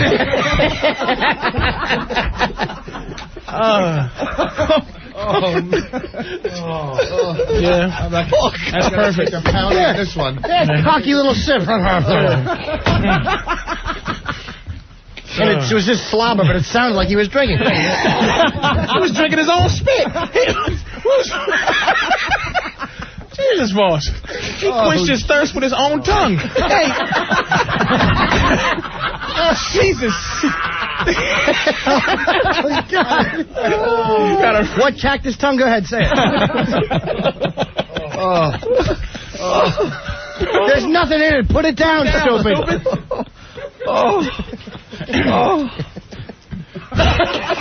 Jesus Christ, man. Should we go right to the enema thing? Yeah, what do we got? Isn't this the last one? Yeah. It's his enema bit. Now, this was, you brought out a prop. You brought out a prop with you. Yeah. It was He had a prop. He used to bring an enema thing on stage. I would actually buy an enema and bring it on stage in a little brown baggie and leave it on a table, and then that would be like the big surprise at the end. I would yank it out, and the laughs would ensue. Okay. Should we even play this? I want to give it a listen. It's a shame that the audio is not as good, so people don't realize, they don't get a full sense of how bad, because he's not getting trashed as bad as he should. Right. Because no one can really hear it, and it's not, but it's bad. It's bad. It's Can't really you stick bad. it on like the internet or something? Can't you put it? Yeah, maybe we get a clip on the website. Oh, this is going to make people think he wasn't as bad 10 years ago, but I assure you he was. He stunk. Well, if it's a visual, it's kind of stupid to play, right? Yeah. Want to try? Let's hear what it sounds like. Right. We could stop it halfway through. How do you recognize this happened to light 'em? For those of you that can't see, this is an enema. It helps your books, sir. Okay. You look a little bewildered. Sleeping with the enema? I like that movie. You gotta go laugh real loud because I had to stand online and buy this thing. You don't know the meaning of the word embarrassing. It's a gorgeous woman at the register. She said, "Hey, what are you gonna do with that?" I said, "Oh, it's not for me. It's for some I know."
lot of true stories I told that. Imagine, if you will, you're addicted to enemas.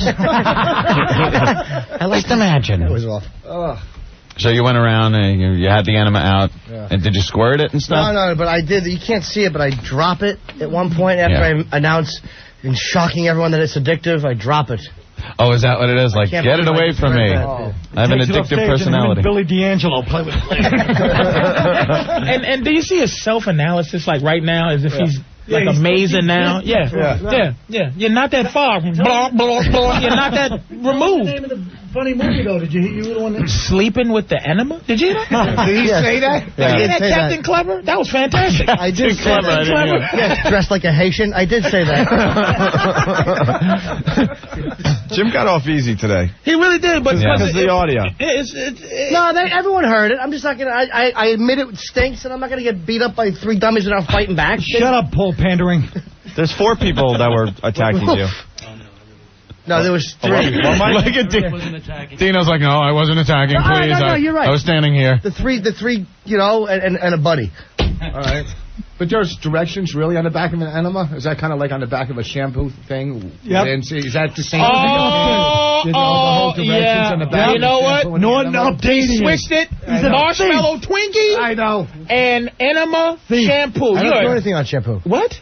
We know that's stupid. We're saying you thought you were hip. Like, hey, I'll take the shampoo back. He thought I did something about shampoo. Shut up. Shut up. Don't say it like John Gielgud. No, he said I did something. You switched to the shampoo. Dope. Just because you have hair like Spartacus.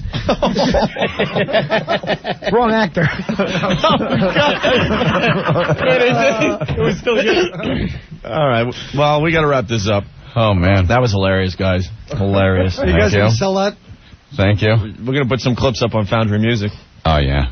All right, we got to get some plugs in. Vos? Next weekend at Caroline's, Thursday through Sunday, the late shows, and go to richvoss.com. Dina Cola? I have no reason to plug anything. That's fine. Are you driving anyone anywhere? Absolutely nothing. Oh, you were here. Nothing? Hair plugs? Anything? Any kind of plugs? Colin Quinn, everyone. Nothing, but in 2 weeks I'll probably have something bigger than anything Vos ever dreamed of. What's that, size 4 gloves? Size 4 gloves. Patrice. August 8th, I have my Showtime special. We'll be airing. I'm in a few movies with Meg and one directed by Spike and. Everyone is role of fat guy. So? At least it's not the role of fat skinny guy. Stupid. All right. And Jim, August 10th, Red Bank. August 10th, 732-842-9000, the Count Basie Theater, August 10th. All right. We're going to play What Do We Learn Next? Yeah. We learned a lot. It has always been my dream to wipe out all of the world's diseases, but I believe that I will focus mainly on the ones that itch my crotch. Vaginitis? The Opie and Anthony Show. The Opie and Anthony Show, 102.7 WNEW. Running out of time on the Opie and Anthony Show. Hey, we get to talk again. God damn. Day off for us. Jim, you were a trooper. Oh, it was great. You did great. August 10th, Count Basie Theater in Red Bank, New Jersey. I don't think it matters whose tape is being... Jim Norton. What? I don't think it matters whose tape is being played. Vos will take the brunt of the abuse. It was about Jimmy. And Vos was taking the brunt of the abuse this time around. All right, we got lots of What Do We Learn here. Dale from Cleveland, I learned today 1 is pole, 2 is shoe, 3 is tricycle. I forgot that happened today. Yeah, I tried to. Dano from Philly, I learned Voss's grammar stunks. Shunks. Todd from Buffalo, I learned Vos is no Dean Martin. That was a great line. And he also learned Vos can't speed read because he can't turn the pages. He learned the only muscle Norton has is the one in his mouth, and Norton is shaped like any container you put him in. Jeff from D.C., I learned that if the cream on the taco is yours, it's okay to eat it. Sheep Lover, I learned today Ben's theme song should be Jukebox Hero by Foreigner. I forgot about that, too. Yeah, Tom from Rochester. We were canceled in Rochester. How is he listening? I don't know. I learned that Mike has the comfort level of a ferret. We'll go to the phones real fast. Dino. Terry, what's going on? Hey, what's up? Today I learned 2 + 2 = diarrhea. Yeah, you got to say it right. Sorry. Diarrhea. Let's go to Tom. Hey, Tom, what did you learn today? Hey, guys, I learned, first of all, that 2 Vosses still don't make it funny. And also, I wanted to ask Vos, hey, Vos, if I call you a pussy, will you stop trying to be a comedian? You had to bring it to a dead halt with that. All right, Victoria, what's up? Hi, guys. Hi. I learned today that Vos's act really shucks. It stinks, doesn't it, lady? Shucks. Thank you very much. Sean, what's up? I learned today that Colin Quinn's got size 4 gloves, and that Rich Voss is too embarrassed to plug his gig as a midliner. What? A midliner. First one was good. Bob, what did you learn today? I learned Mike Stanton is swimming with the fishes. Sleeping with the fishes. I suck. God, you stink. Steve, what did you learn today? Yeah, I learned a couple of things. I learned if Voss's jokes were as funny as his teeth, he'd have a career. And Bill D'Angelo is the only other guy in high school besides Norton that didn't get laid.